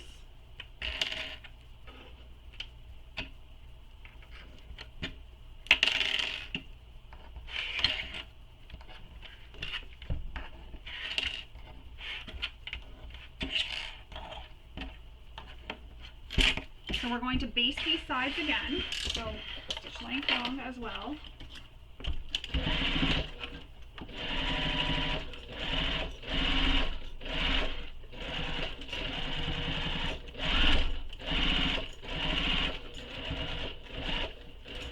And it doesn't have to be perfectly straight because this is going to be hidden within our seam allowance when we stitch the linings to our gussets. Next, we need to sew down the center of our panel. So you can go ahead, fold this in half, and that'll create a crease. And if your materials don't create a crease, go ahead and draw a line with a erasing marking tool. So use your erasing marking tool, draw the center line. I don't need to, I can see my fold, so I'm going to go ahead and stitch, back stitch it, start and stop, up the top, and then back stitch at the top. Another thing you can do is sew a little triangle up there, and that'll help reinforce that top up here. So that's how it looks when it's done. I've made a divided slip pocket. If you don't want a divided slip pocket, you do not need to sew up the center. If you don't want to, you can leave it so that it is just one big pocket. However, I like having a divided slip pocket because I have EpiPens and stuff, so I put it on one side and then I put my gum and other stuff in the other pocket. So now we're going to attach the gusset, so your J piece, this one, to our exterior panels, which are right here. So you have the one with the zipper pocket on the front with all your stuff inside, and then with your magnetic snap for the slip pocket. So I'm just going to move this zipper and the interior zipper over just because they're both dangly. I'm going to put them into the middle. I don't want them accidentally going like that and getting into my seam. So just like that.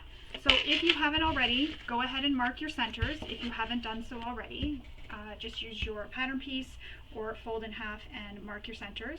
Now with matching those center points, we're going to pin the gusset to the exterior. And I use Decaville Light for my interfacing for this bag. You may have used fleece. Everybody has a preference for what they use. So pin the bottom, center, and then pin the top sides. And I just add a few pins, clips, just to get it clipped in place. You want to pin those top edges so that they line up.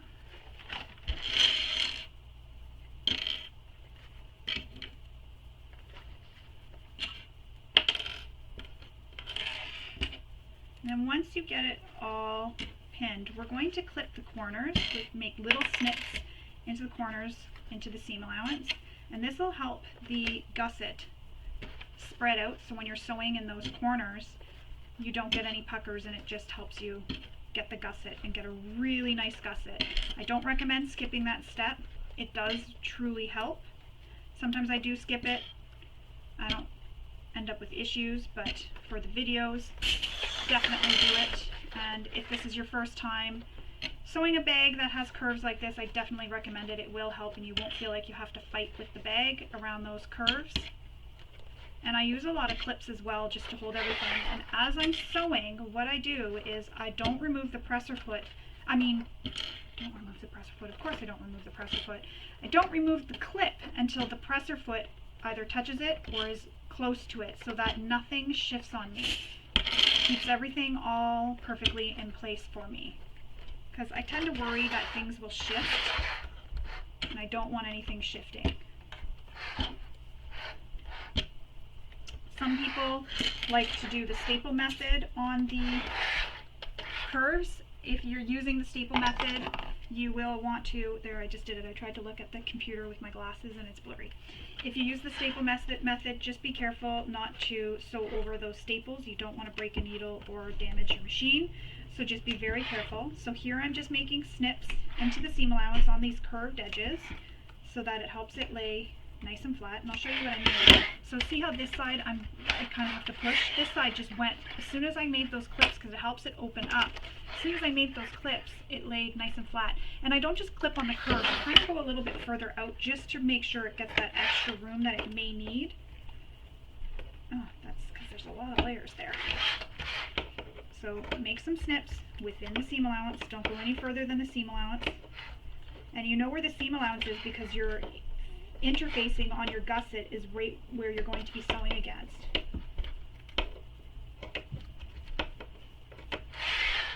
So that just opens it up, and now I have an area that I can sew, and it keeps it nice and flat for me. So now we're going to take this and we're going to sew these edges with the seam allowance given in the pattern.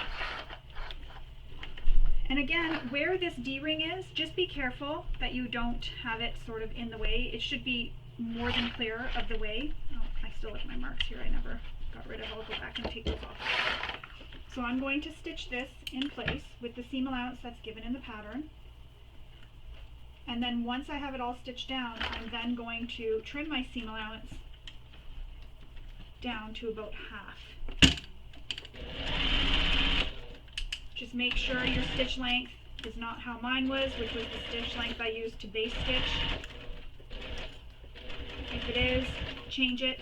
And right now I'm just stitching right beside, oops, I don't want to go over that, right beside where the interfacing is, because that's my seam allowance, and I'm also making sure that if it's not perfect, I can, you know, move over just slightly so I don't stitch over it.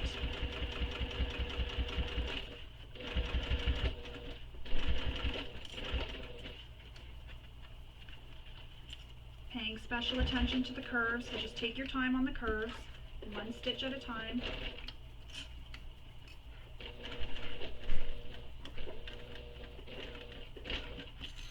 And I'm just take a stitch, turn, take a stitch, turn. And I'm right beside, again, right beside my interfacing. Starting to get a lot of clips on my bed of my machine here.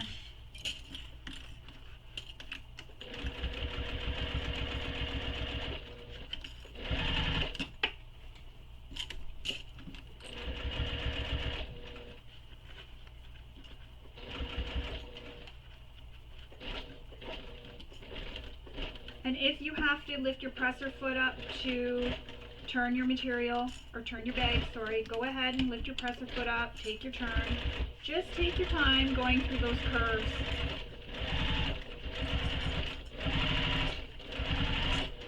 And again, you're sewing directly beside that interfacing, not over it. You don't want that in the seam allowance.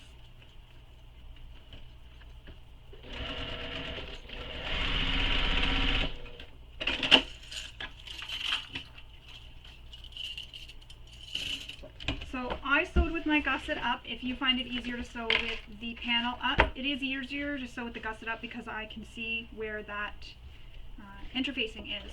So that is the one side of the gusset attached. Now what I like to do is check in here and see if I have any ripples or anything, and if I do, what I'll actually do is go and unpick that area, flatten it out, and then restitch it, and that's how I get rid of those puckers or anything that I have. So now I'm going to trim this seam allowance down, and I'm going to use pinking shears for this, except for I might have to use my other scissors because that seems like it's kind of thick and my hands aren't as strong. Oftentimes I have to have my son help me turn bags because they're just too hard on my hands. My son or my husband.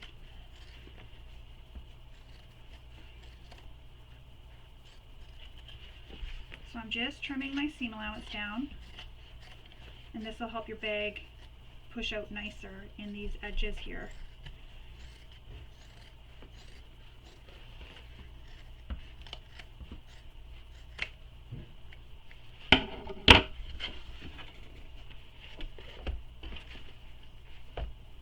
Just like that. Now we're going to repeat that whole process to attach the second exterior panel. So again, line up our center marks. Oops.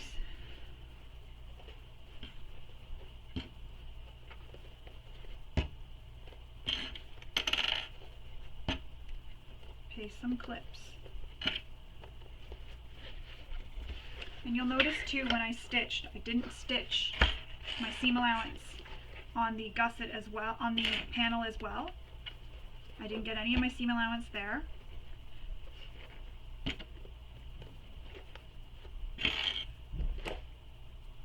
didn't work.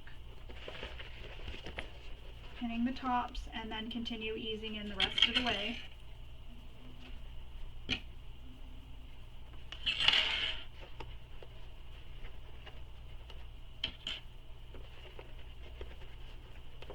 This is the exciting part. This is where we're getting close to being done. We don't have very many steps left.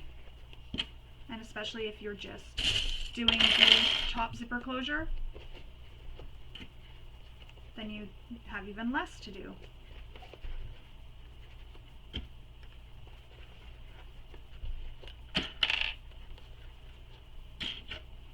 And again, I'm going to make those snips into my seam allowance.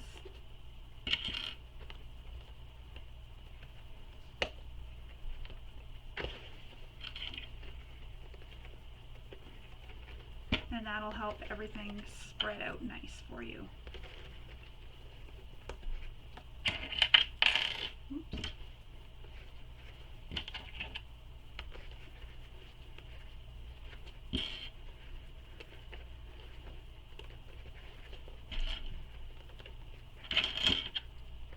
So you can see I'm using lots of clips. So just make sure nothing moves on me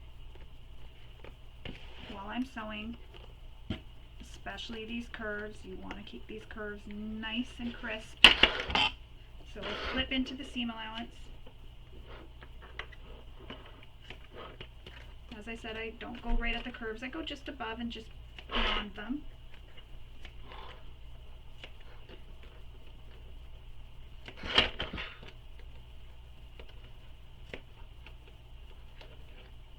We're trimming this off anyways, so it doesn't matter.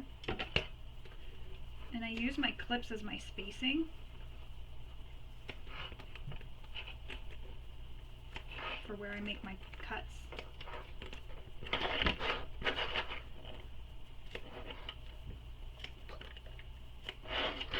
Just like that. So again, that helps spread it out and I'll be able to stitch it. I'm going to get my extension table. Sorry, I know this is going to be loud.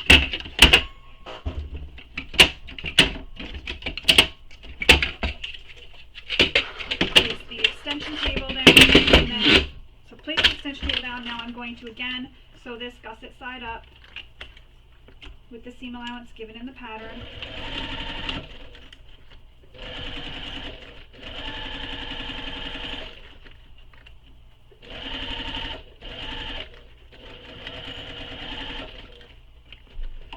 And because you have your other exterior here, you have to move that out of the way too while paying attention to your seam allowance.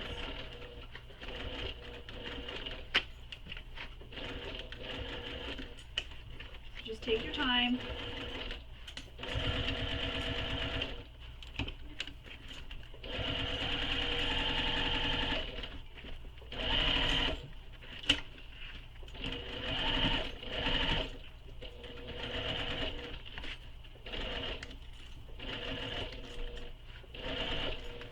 Stiletto can help here too if you want to use a stiletto.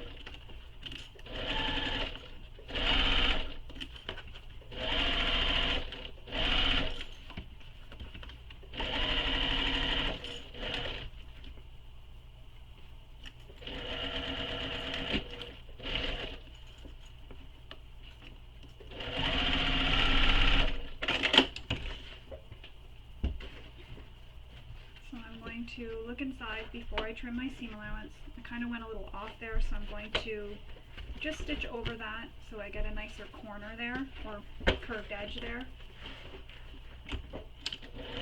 Sometimes when I'm trying to move my exterior out of the way,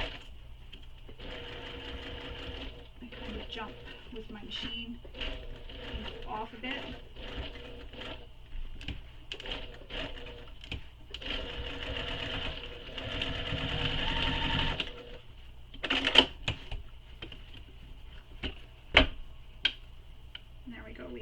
nicer, we'll have a nicer rounded corner there. Use that. And then trim that seam allowance down as well.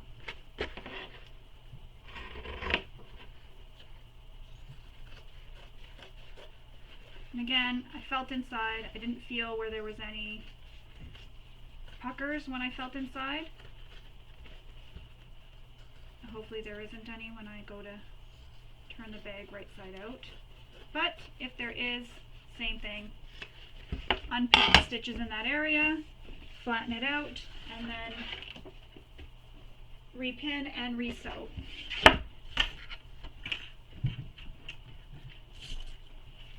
Now we need to repeat everything for the lining. So your 2 lining panels and your gusset. And there's a lot of strings here. And if you didn't mark your centers, go ahead and make those marks now. So you'll want to pay attention to the instructions for this part because she does mention different seam allowances for sewing your lining. So pay special attention to that.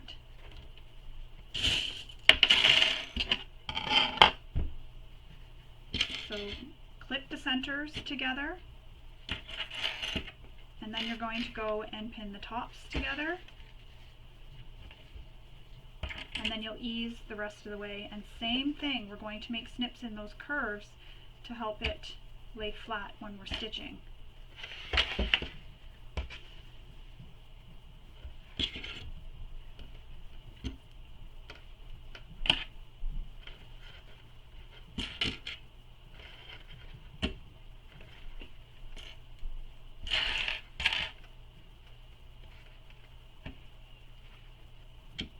This part is worth taking your time and pinning and making all the clips to get a really nice finish on your bag when you're done.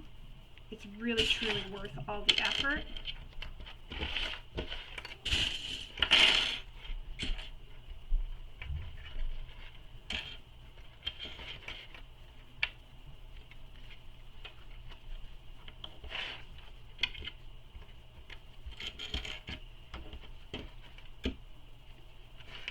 The other thing is the lining here. If you get puckers, I don't really concern myself too much with the lining puckers. I leave it. I only concern myself with them if it's on my exterior because you do see that. The lining, if there's puckers, I don't really worry too much. I just leave it. It's the lining. It's in the bottom of the bag. Chances of you ever really seeing it, slim. So just within the seam allowance, make those clips. Another tip, if you're worried about keeping even seam allowances, you can actually draw your seam allowance on this one because with the exterior you had the interfacing to stitch along beside, but with this one you don't have any of the interfacing here to stitch along beside like that. So you can go ahead and draw your seam allowance on, and that'll help you keep an accurate seam allowance. So we're going to stitch this together using the seam allowance she gives in the pattern. Now keep in mind that she does change the seam allowance as you're stitching, so you'll want to refer to the pattern for what that is. So I'm going to stitch this in place.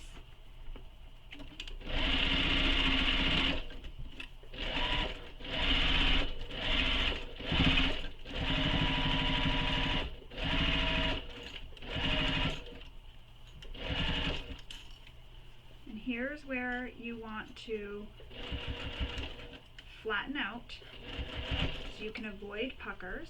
You can also make a few more snips if you need them.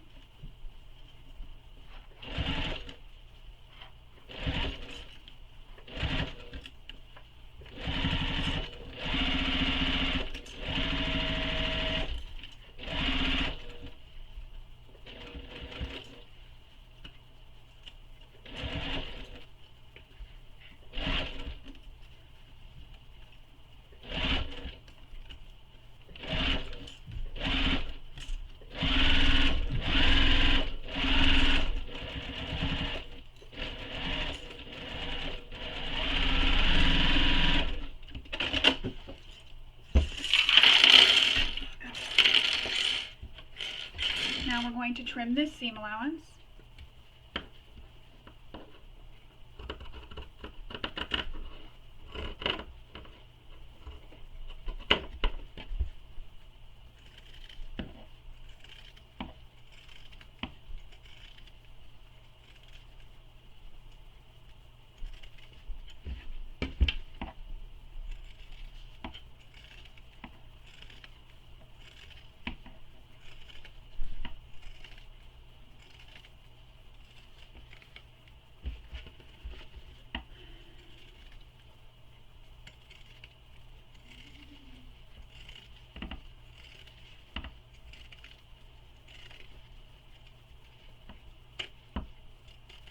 When I'm snipping past the thick areas, I like to turn my scissors away from the material so that if I snip off the edge, I accidentally snip, because when you're snipping, right, you're pressing, you're using your strength, and I don't want to snip into my material. So as I'm clipping my seam allowances, I don't point it this way, I point it out as I'm snipping so I don't snip into my materials. So that's one side done. So now we're going to go and attach the second lining. For this part, make sure your zipper pocket is open. I'm going to open mine just halfway just to make sure it stays out of the seam allowance. And then once I'm done stitching the gusset to this lining piece, I'm then going to open the zipper all the way so that we can have this for turning the bag through when we're completed. I'm going to pin the bottoms just as we did previously, pin at the top, and then ease the rest of the way in. So just like this. And again, snip into those curves just to help push everything, make everything push out nice and flat. And then stitch all the way around.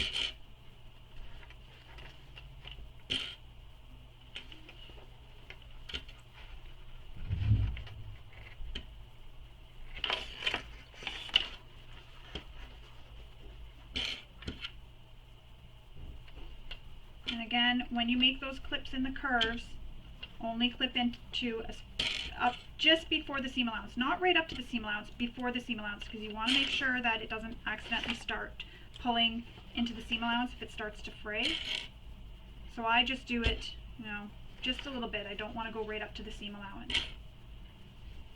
That way there, when I'm trimming, I end up trimming off the parts, if that makes sense, where I've snipped into.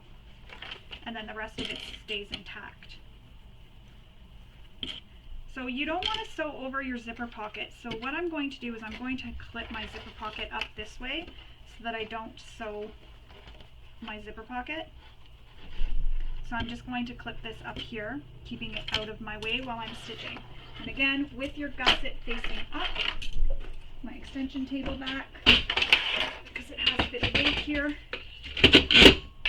So with your gusset facing up, stitch, and pay attention to the seam allowances she gives in the pattern.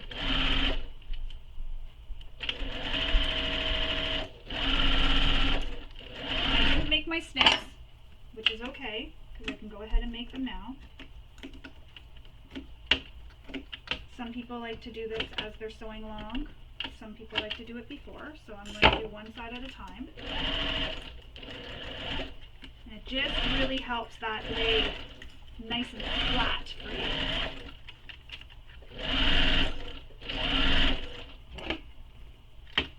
Approaching the other corner.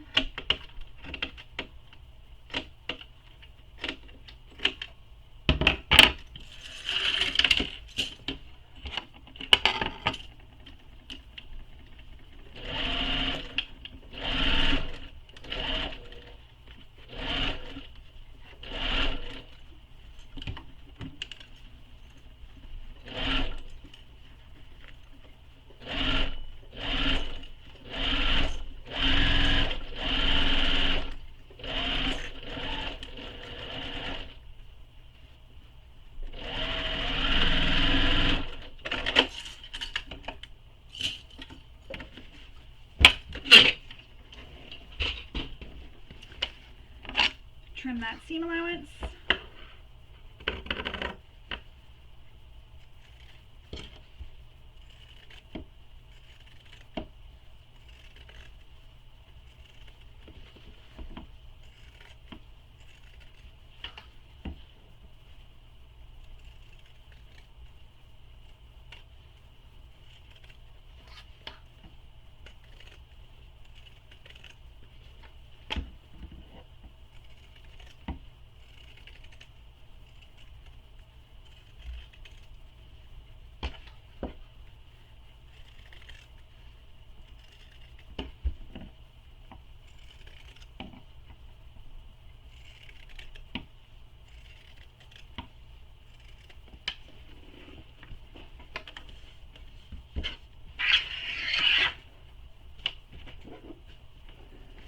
trimmed all my seam allowances. Now I'm going to open that zipper. So that is open, and that's how it looks with your lining all sewn. We can put this one to the side now. So if you're doing either one of the zippers, top zipper or the zipper, recessed zipper panels, we need to turn our ends of our zippers, so the ends that's open, so open up your zipper just like that. We need to turn these over at a 90-degree angle to create a stop. So there are pictures in the pattern that show you how to do this, but what I'm going to do is just show you how to do this. So you just pinch it and then you bring it down just like that. So you can bring it, so pinch it, and then you want to have it so it looks like that. Hang on, there, can you see it? I do have a tutorial on my YouTube channel that I will link below in the description that shows you further in detail how to do this. So if you want, you can stop this video, go check that one out, and then come back and work on your zipper. So you're just pinching that end so that it turns at a 90-degree angle. Use some pins to hold it in place, and it'll look like that. It's hard to see on this camera, but see how it looks? There's a top edge here that's folded, and then on the back you have like a little triangle right here.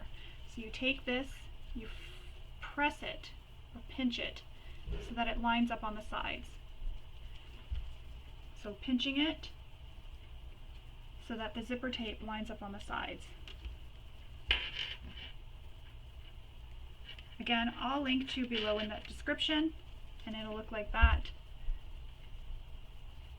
once done. Now we're going to stitch that in place.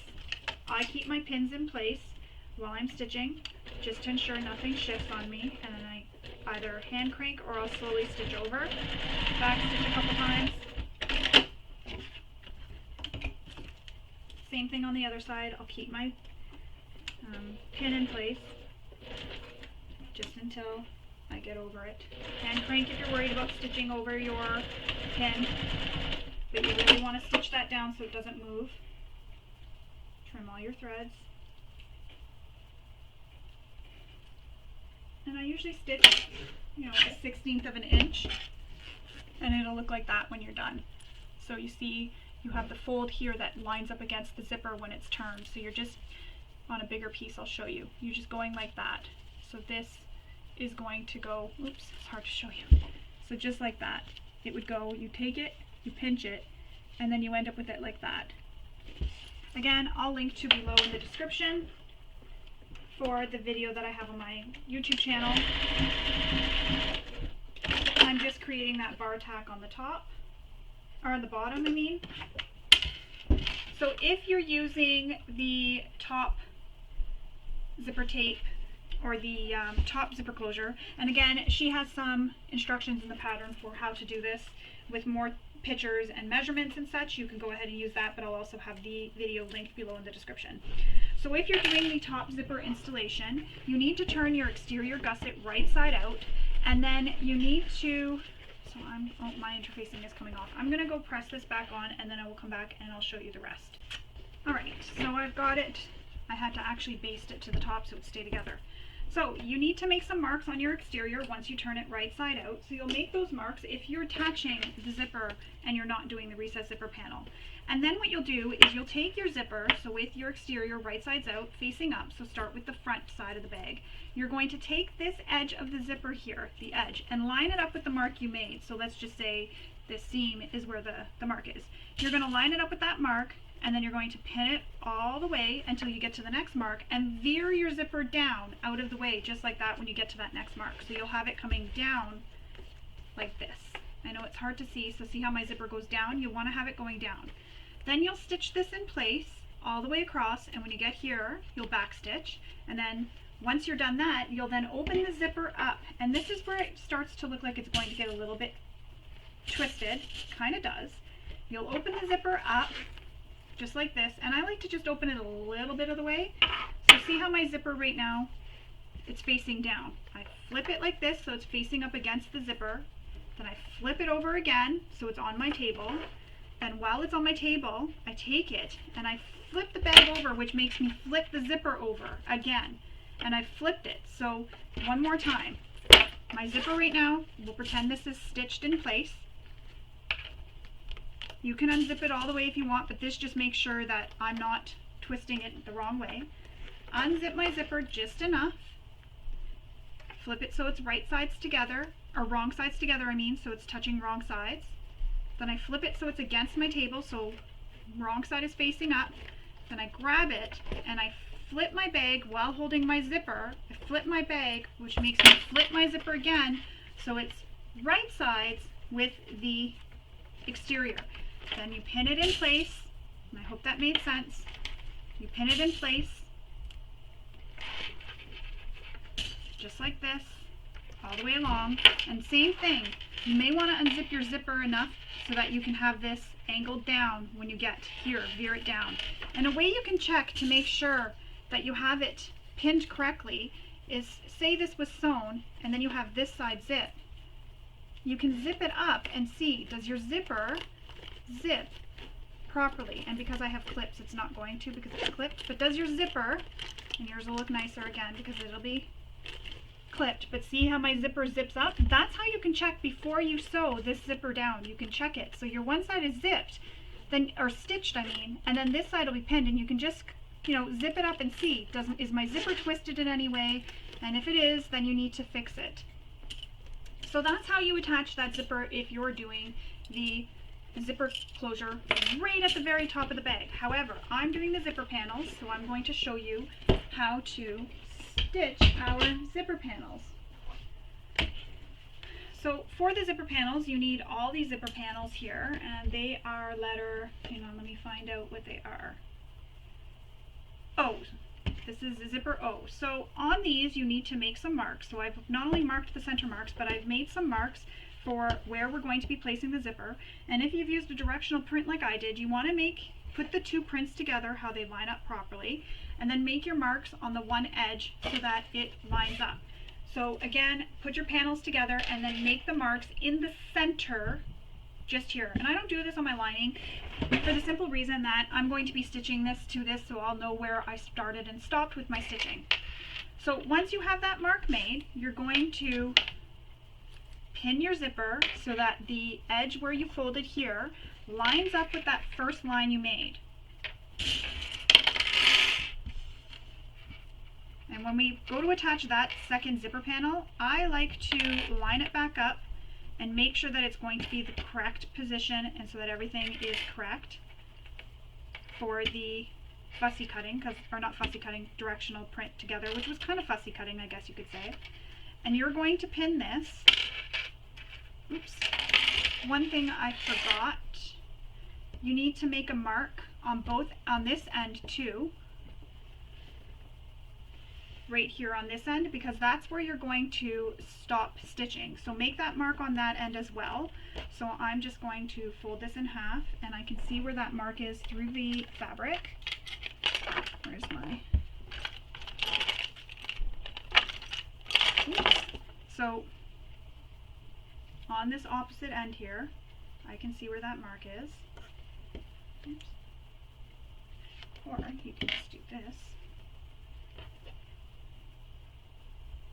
This is so I don't have to stop and go get my ruler. And I'm just keeping it within my seam allowance here.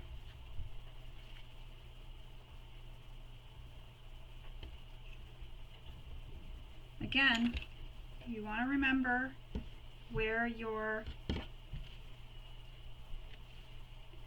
starting and stopping, and where the panels go together. So both ends, you'll make those marks.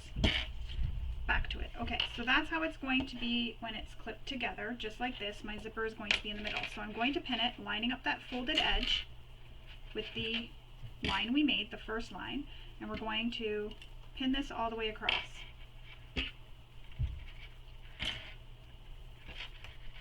Once we get all the way across, we're going to stop pinning at the end here, and we're going to start and stop sewing at those marks. So where that mark is made, you can go ahead and transfer it onto your zipper right here. You can go ahead and pin it there, or stop stitching there.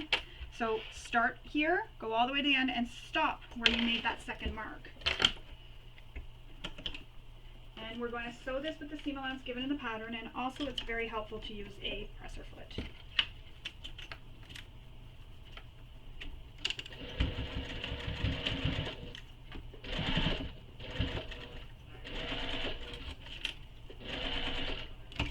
Just like that. And then, oop, I forgot to put my presser foot down. Stitch all the way until you get to that second line and stop at that second line. You don't want to go any further.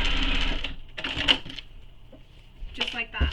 So you don't want to go any further than that second line that you made. Now we're going to pin our lining panel together, right sides together, with the exterior panel.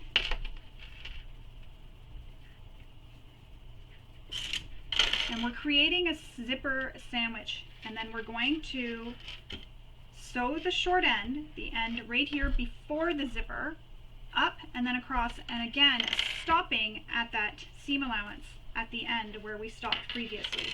And this may be helpful if you unzip your zipper all the way, get everything all nicely lined up.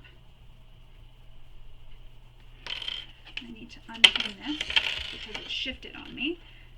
So again, pin it. I start with the edges, sides here, pin this together.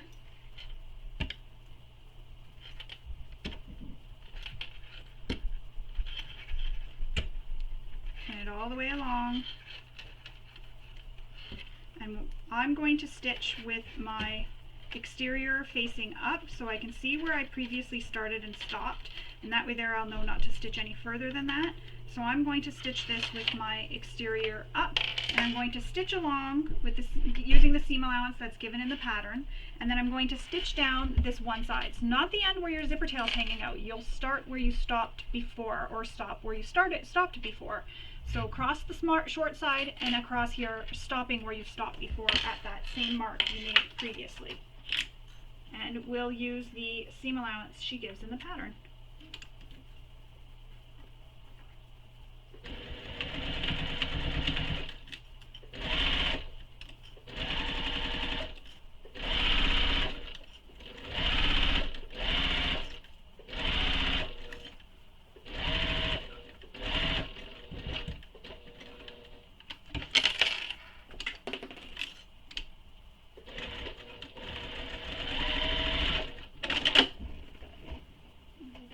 Over that clip, but I don't know where it went.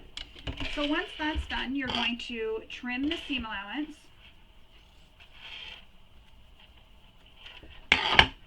Just like that, so you have the seam allowance trimmed. And then we're going to turn this right sides out so that both the panels are wrong sides together. Use your turning tool to help get your corners poked out. And then we're going to press this so that it is away from the panels. However, I'm going to hold off and I'm going to stitch the other side.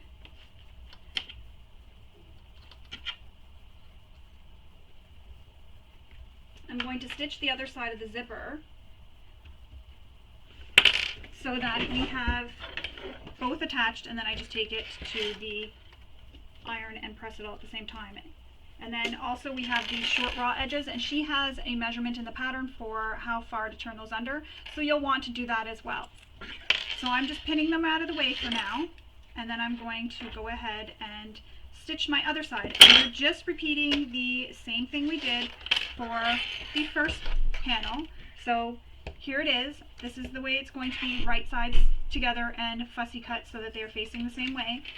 Flip it over and then pin that zipper right sides together, the zipper right sides together with the zipper panel, lining up that first line you made with the end of the zipper, and then you're going to start and stop sewing at that second line you made.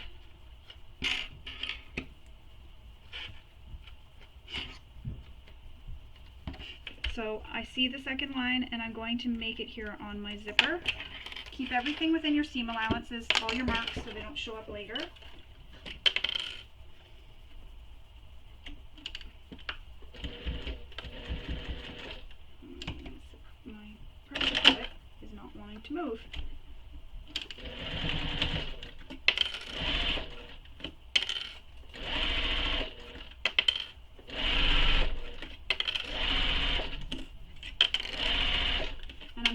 to where that seam, or that,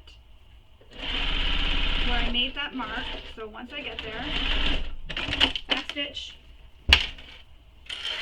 and then attach my lining panel, or the second exterior. So you'll notice I made my panels so that they weren't all the same fabric. I did exterior and I did lining.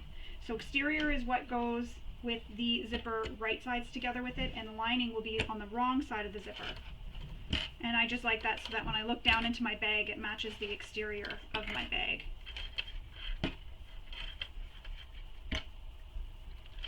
So again, I'm going to stitch the short edge, turn, and stitch across this long edge, stopping at that same mark that I made to stop at.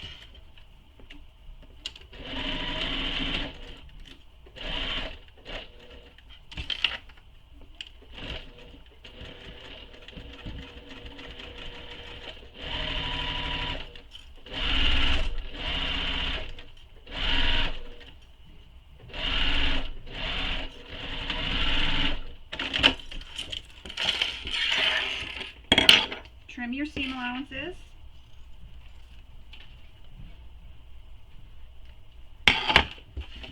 And then turn it right sides out. Press it out with your turning tool so you get a nice pressed corner out, or corner pressed out. You can take your time here poking it out. If it's not poking out enough, you can, you can turn it wrong sides out again and trim some more out of the seam allowance. That'll just help get it really poked out. I try not to trim my zipper just because I do find that the zipper can fray a bit into the seam allowance. So I tend to not trim my zippers as much as possible. So once that's done, I'm just giving it a finger press, and then I'm going to turn these edges that weren't turned. I'm going to press them to the wrong side with the measurement she gives in the pattern. And then when I press these at the iron, that'll press them nice and flat. And then we're going to press this all together, and that will have only one raw edge, which is along the long bottom edge, the edge away from the zipper. So take this to your iron, give it a press, so you'll have no edges. So your short edges are pressed in, they'll look like that, pressed in, and then it'll look like this. So I'm going to go take this to my iron, press everything, and then come back and top stitch it. Alright, so now that we have it all pressed, we're going to top stitch these panels all the way around all four sides.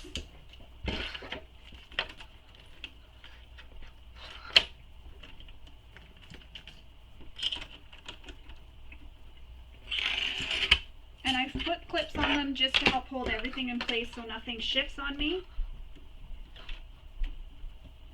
And if you have a dangly zipper like I do, just hold it out of the way while you're stitching so that you don't accidentally hit it with your needle.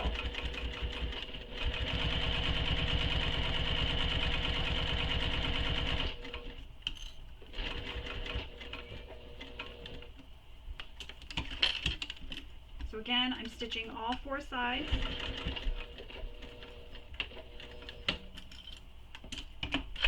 And then this edge where it's raw is just basically basting it together. That raw edge will be covered up. It'll be in the seam allowance later, so you won't see it.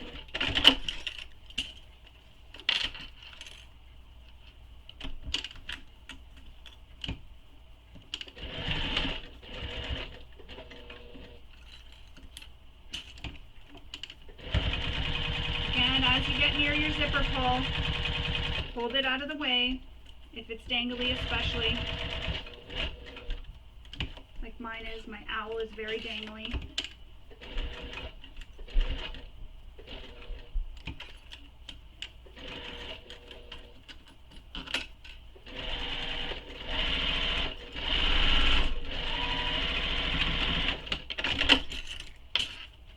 Trim all your threads.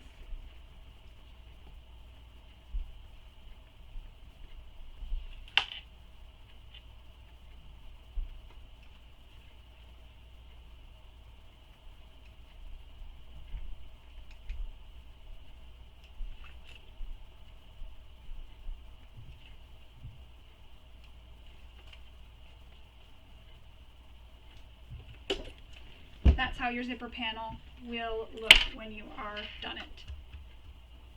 So now you need to mark the centers of these zipper panels. So you want to just fold it in half, create the crease, and then make your mark. And again, I'm using pencil just within my seam allowance, which is actually just within that seam allowance I made when I stitched this. With your lining, make sure you've marked your centers as well on your lining at the top. Now we're going to take this, and with the lining wrong sides out, so you can see the wrong sides, we're going to take the zipper and we're going to put it, first I'm going to check which way my zipper is going inside, because I want all my zippers facing the same way. So now we're going to take this, and I just like to pull down my lining a little bit, and we're going to, with the exterior, if you've used an exterior print, up, or your zipper up. So right now you should see your zipper pull. So here's my lining. I pulled it back a bit so I see the right side of my lining at this moment. I've pulled back the top, the piece that would be on the top. So say it was folded up right now. I just pull it back. Take your zipper, recess zipper, with the zipper right side up so I'm seeing my pull. Match up the center marks and pin it all together.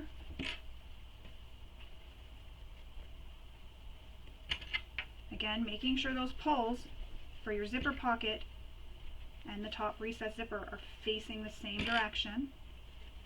If that's not a big issue for you, then don't worry about it.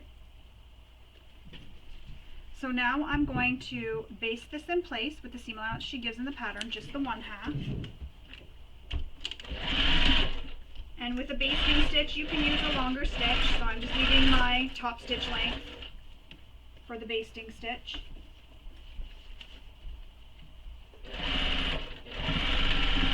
Oops. Now I'm going to line up the centers again.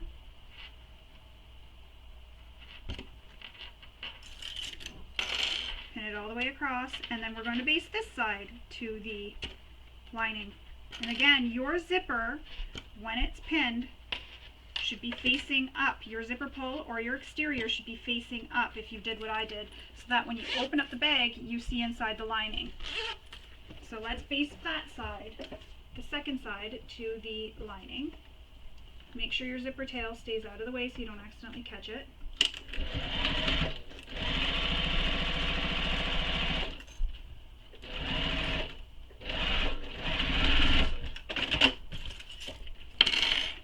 Trim your threads again.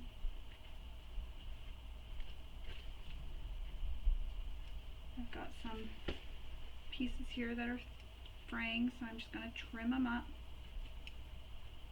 Give it like a haircut. Alright, and now your recess zipper panel is attached to your lining, so when I open it up, I look in my bag, my zipper is here. Just like that. Now we're going to take the lining, we're going to open this zipper all the way, or you know, if you're worried, if you didn't create the bar tack, don't go all the way, but I do recommend creating that bar tack right now. Open your zipper pocket all the way, you need that open, don't skip this step. We're going to place the exterior inside the lining. Make sure your zipper pocket is closing and opening in the same direction as your zipper, and you also want to match up those side seams. So tuck this in, and then you're going to tuck this zipper also down into the lining, so everything's tucked down in.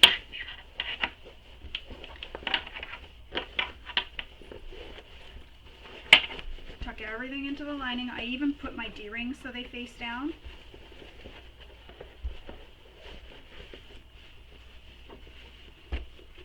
You're going to line up those side seams, clip them, and then we're going to line up our center marks after we line up all our side seams, line up our center marks, and then pin the rest of the way. So side seams are lined up, just like that. I've lined up my side seams.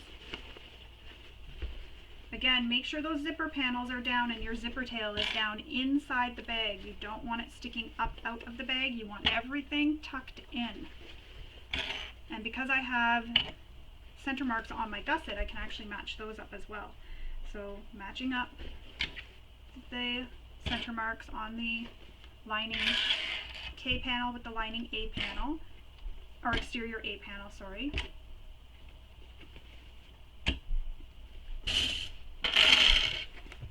And you're almost done. All we have to do next after we sew this is turn it right side out, top stitch, make our strap, attach our hardware onto the end of our zipper, and we're done. Of course, there's taking pictures, so you're not totally done until you take pictures, because you have to show this off to everybody, share it on social media so it can be seen.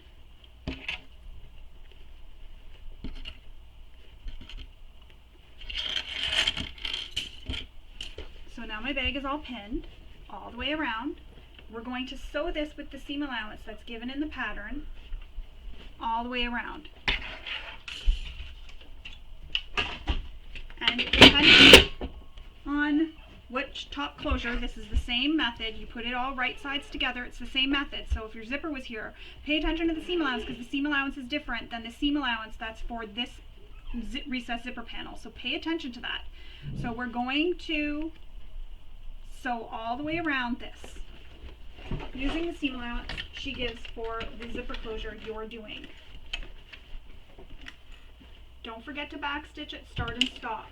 And if you've got your stitch length at a top stitch length you use, change it back to your length you use when you use a regular stitch.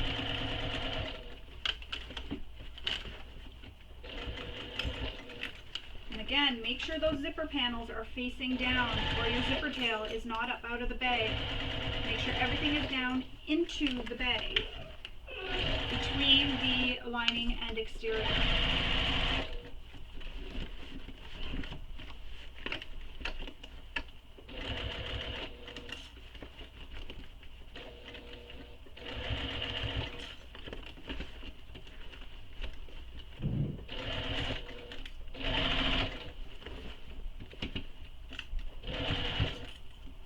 And the other thing, like I said, I like to make sure my D-rings are facing down, not up. This is so that I don't accidentally hit them when I'm stitching all the way around my bag. Keep everything nice and flat as you're going so you don't get any puckers.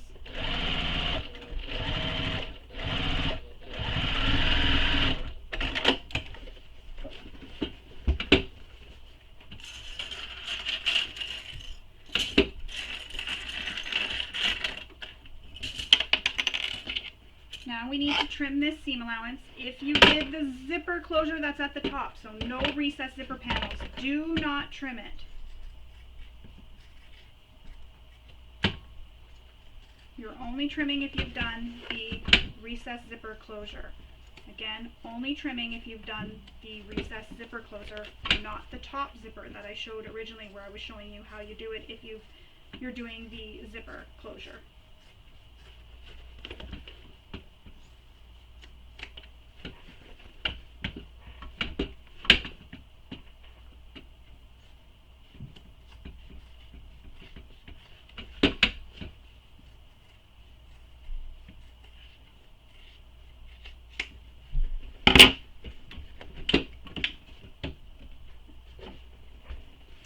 Once you have that all trimmed, we are going to turn the bag right sides out through the opening that we left at the top. Just make sure that everything is stitched nice, you've caught all your seams, you don't have anything left out, and then we're going to turn it through the pocket. And this is why it was important to leave that pocket open. Now take your time here, especially if you're like me and you've used some vinyl. Take your time pushing it out. Don't pull, just push it out. Normally what I like to try and do is reach in, grab my exterior bottom, and work on pushing that out through the opening. But do whatever works for you. Don't pull, push it through. Why is this? Oh, I didn't put this leg down. So you really gotta squish. So I used a faux leather and Decoville light. So I'm really squishing to get it through that zipper pocket. But see, peekaboo. It comes out. Push out all your corners, all your curves, get them all pushed out nicely. Now, because I used a faux leather here, I'm not going to press this later. I'm going to take some clips and place some clips along the edges to help give that a nice press.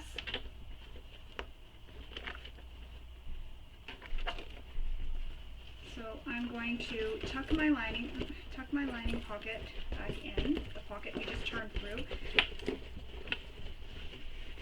Keep pushing everything out. I'm not going to close that lining pocket just yet. Reason for that is just in case there's anything I need to go back in and do, I still have the opening and I don't have to unpick it, because there has been times where I've had to. So I actually leave the zipper pocket for the last thing, that opening I have in the lining, for the very last thing to stitch. So when we're stitching the bag with the main zipper closure, we're tucking the zipper closure inside the bag, just like that, and we're top stitching all the way around. And if you're worried about bulk, say you're worried your machine won't handle the bulk, you could always leave the zipper panels up and top stitch so that you're not top stitching on the zipper panels. However, we did remove the bulk from the seam allowances, so you shouldn't have too much bulk to compete with.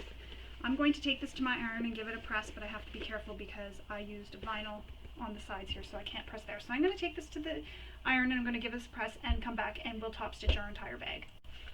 Alright, so I don't have a free arm on my machine, so I can't wrap this around my machine as I'm top stitching. So I have to turn my bag so it is lining sides out, and then have it so that it is this way, so the lining is against the bed of my machine and my presser foot is against the exterior to stitch. So I've turned my bag wrong sides out again with the lining out. That's another reason why I keep my zipper pocket open, so that when I'm turning it back right sides out, I can actually help push things out.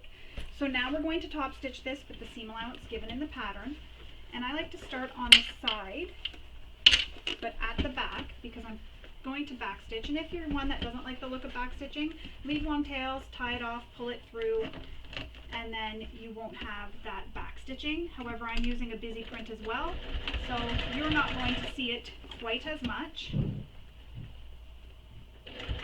So top stitch all along that top edge.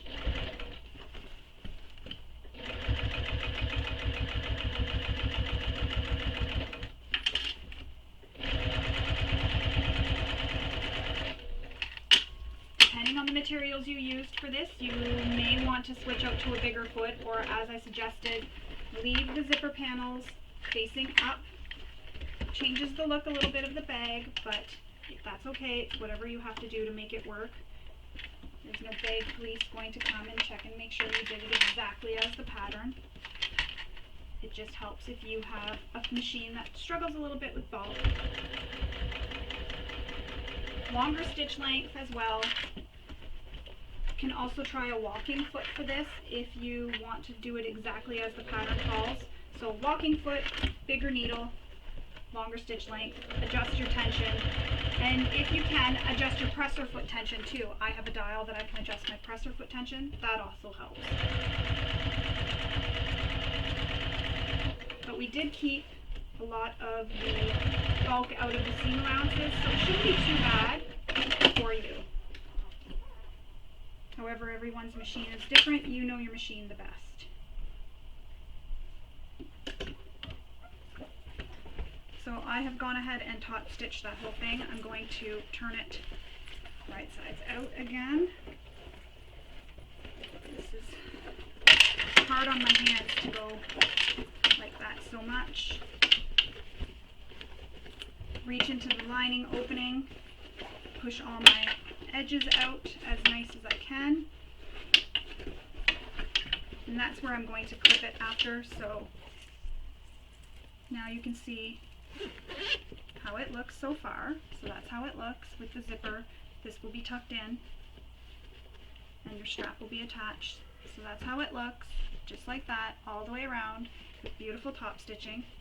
I'm going to pull that zipper pocket out now because I don't need to worry about that anymore, and I'm going to close the opening.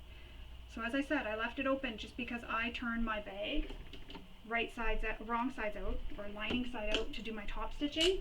So I need to be able to reach back into my bag after. Also, if there's any issues, I like to be able to leave it just in case I don't have to worry about unpicking these stitches. Like say I forgot to attach a tag or something, I can still go ahead and do that. So now I'm going to stitch this together, stitch the pocket closed all along the pocket, lining up those two edges. And that's the nice thing about having had pressed that under, is you can get those lined up nice and neatly.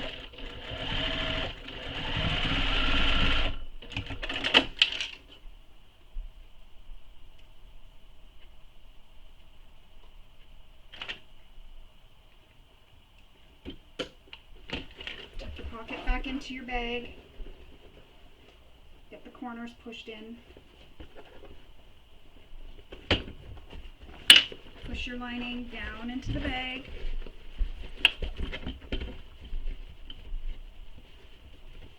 I can actually feel my zipper pocket corners aren't really pushed in very well.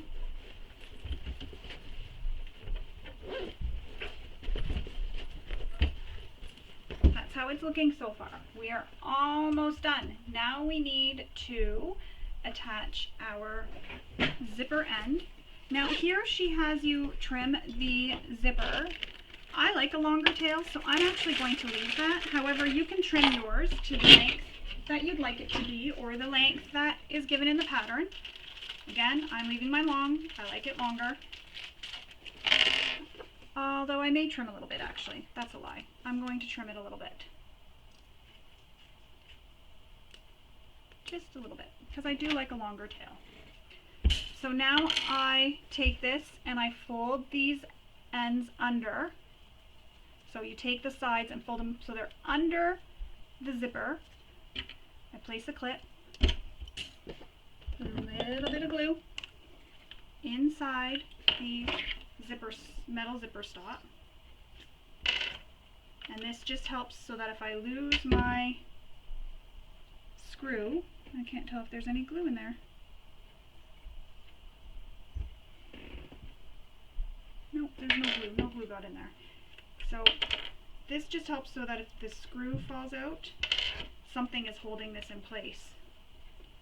I think I may have put too much glue now. So take the end of the zipper, and the rounded end of your zipper will be up and the screw will be at the underside of the zipper. And just push the zipper into the metal zipper end all the way in. It won't push any further in. Then I just flip my bag, take out one of these little tiny screws. It's magnetic, which I like. So, as I say with every video I film, when you're using these zipper ends, don't hold it in your hand to screw it down. Put it against your table and screw it this way. If your screwdriver slips, like mine just did there, for any reason, you're not going to stab your hand. Again, I just slipped there. My hands are not working today. And just keep your fingers out of the way. There we go. And screw it in until that screw will go no more. Just like that. So it'll look like that when it's done. So the rounded side is on the same side as my zipper, and then the screw is on the wrong side. And when you unzip it, and as you'll see, all my zippers open and close in the same direction. Tuck that in. Put that to the side for now. Now we are going to make our crossbody strap. So I'm making mine just a wee bit different because I like to be different. I will post a link below for the instructions of how I make my crossbody strap. I'm making it double-sided. However, for the crossbody strap. If you're using one long piece, you'll skip it. If not, you'll sew the short ends together. So for the crossbody strap, you're going to take the short edges, press them in at the measurement she gives, and you'll do that on both short sides. Once you do that, you'll have that pressed. You're then going to, because you've made a mark all the way down the center, I forgot to mention that, make a mark all the way down the center. So you'll have that pressed. You'll fold both long edges in to meet the center crease, just like that. And then you're going to fold it again one more time so you get a strap, which is obviously going to be thicker than this, but you get a strap that looks like that. No raw edges. So again, fold this down the measurement she gives, fold your long edges in to meet the center mark you made, both sides, and then you'll fold it again so that you have no raw edges. So you fold it in half again and it'll look like that. You'll have no raw edges all the way down. So that's how you make that strap. I'm going to go make my strap and then I'll come back and we will attach it with all our hardware and everything else. So I'm going to go make my strap and we'll come back and we will finish that. Alright, so my strap is double-sided, but yours will look the same with your stitching. You'll have your stitching along the long edges using the seam allowance given. So once it's all folded, you'll have no raw edges. So again, you're folding in to meet in the center, the long edges all the way in to meet the center, and then you'll fold it in half. And then you'll top stitch the long edges with the seam allowance she gives in the pattern. Now we need our hardware. So you need your 2 swivel hooks and your slider. First, you're going to slide the strap onto the slider. So I like to leave my bar so it's down because my bar is adjustable. Push the end of the strap up through the slider, then push that bar because it's movable. If yours isn't, you'll just leave it in the middle. So as you can see, it's against one side, then put it down over the bar. And there's a measurement she gives in the pattern for how far down it has to go. So you'll want to refer to the pattern for that. I'm not using rivets. Again, I don't have any antique bronze rivets, so I'm just going to sew this in place. However, if you have rivets, you can go ahead and rivet this in place. I'm kind of sad that I don't have rivets because I really like using rivets on my straps.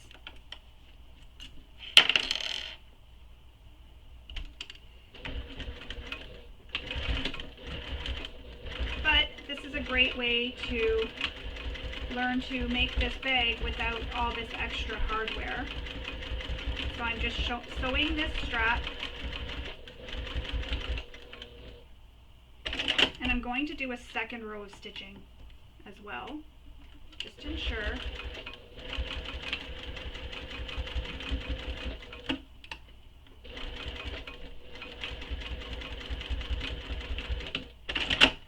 I'm going to cut all those threads.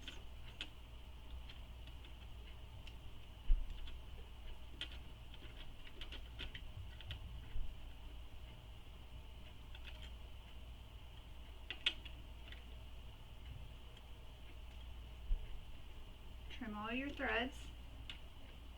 Again, if you've installed a rivet, you would have gone ahead and done this without the stitching. So now that that's all stitched in place, I'm going to attach one of my sliders. So to do that, what I like to do is take my strap and place it so the end that I folded over is facing up at me, and then I take this and I keep pushing it out. Because it's double-sided, I know my one side will be facing me. And then my slider, or my swivel hook, I place it on so the hook is against the table like that. So it'll be on the opposite side, just like this. So see my slider? So you're not seeing this wrong side. When it's all closed, it'll look like this. So now you have to take this and slide it through your slider again, this end. You have one swivel hook on, so push the bar if you're using one of these sliders that can move. If not, slide it up, and then you're going to go back down over the middle bar. And because I used a vinyl here, it's quite thick, so I'm just going to do that. And that's how it looks so far. So again, with this up and my slider, or swivel hook, sorry, I keep calling it slider, facing down, I'm going to slide it on so that this way here, this raw edge, or this edge here is folded under. And again, you'll use the measurement that she gives in the pattern for this. pin it in place, and you can sew 2 lines of stitching as she instructs, or rivet it. Also, if you're using a material like a vinyl or cork or faux leather, you can use the strap end hardware. So before you stitch, attach your strap end hardware. I decided to skip it because of the way I folded my strap ends. They're fine, but you may want to have that on the ends of your strap. Kind of fancies up the strap a little bit.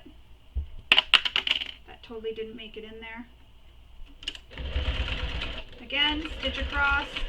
I back stitch quite a bit because the straps do carry all the weight of everything that's in your bag. So I back stitch a lot. And then I'm going to add a second row of stitching. And I'm going to try to get as close to my hardware as possible for this one. 2 rows of stitching.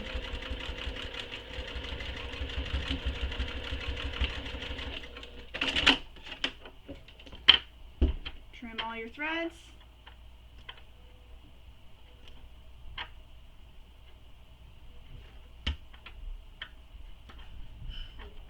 All your threads will be cut off.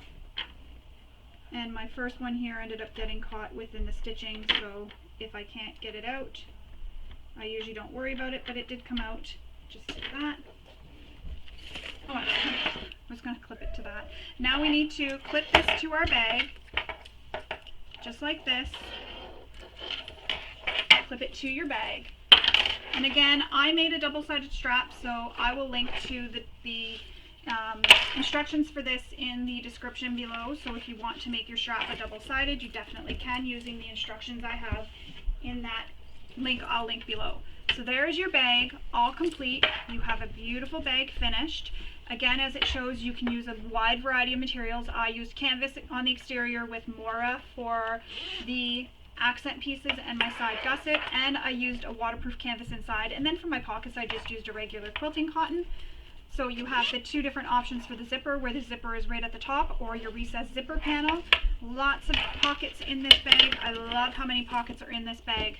So I hope you enjoyed sewing along with me and maybe picked up a few tips and tricks on the way. When you're done your bag, don't forget to share it on social media and use the hashtags that are given in the pattern so that it can easily be found and we can all admire your beautiful bag. Again, I hope you enjoyed sewing along with me and hope you all have a wonderful day. Bye.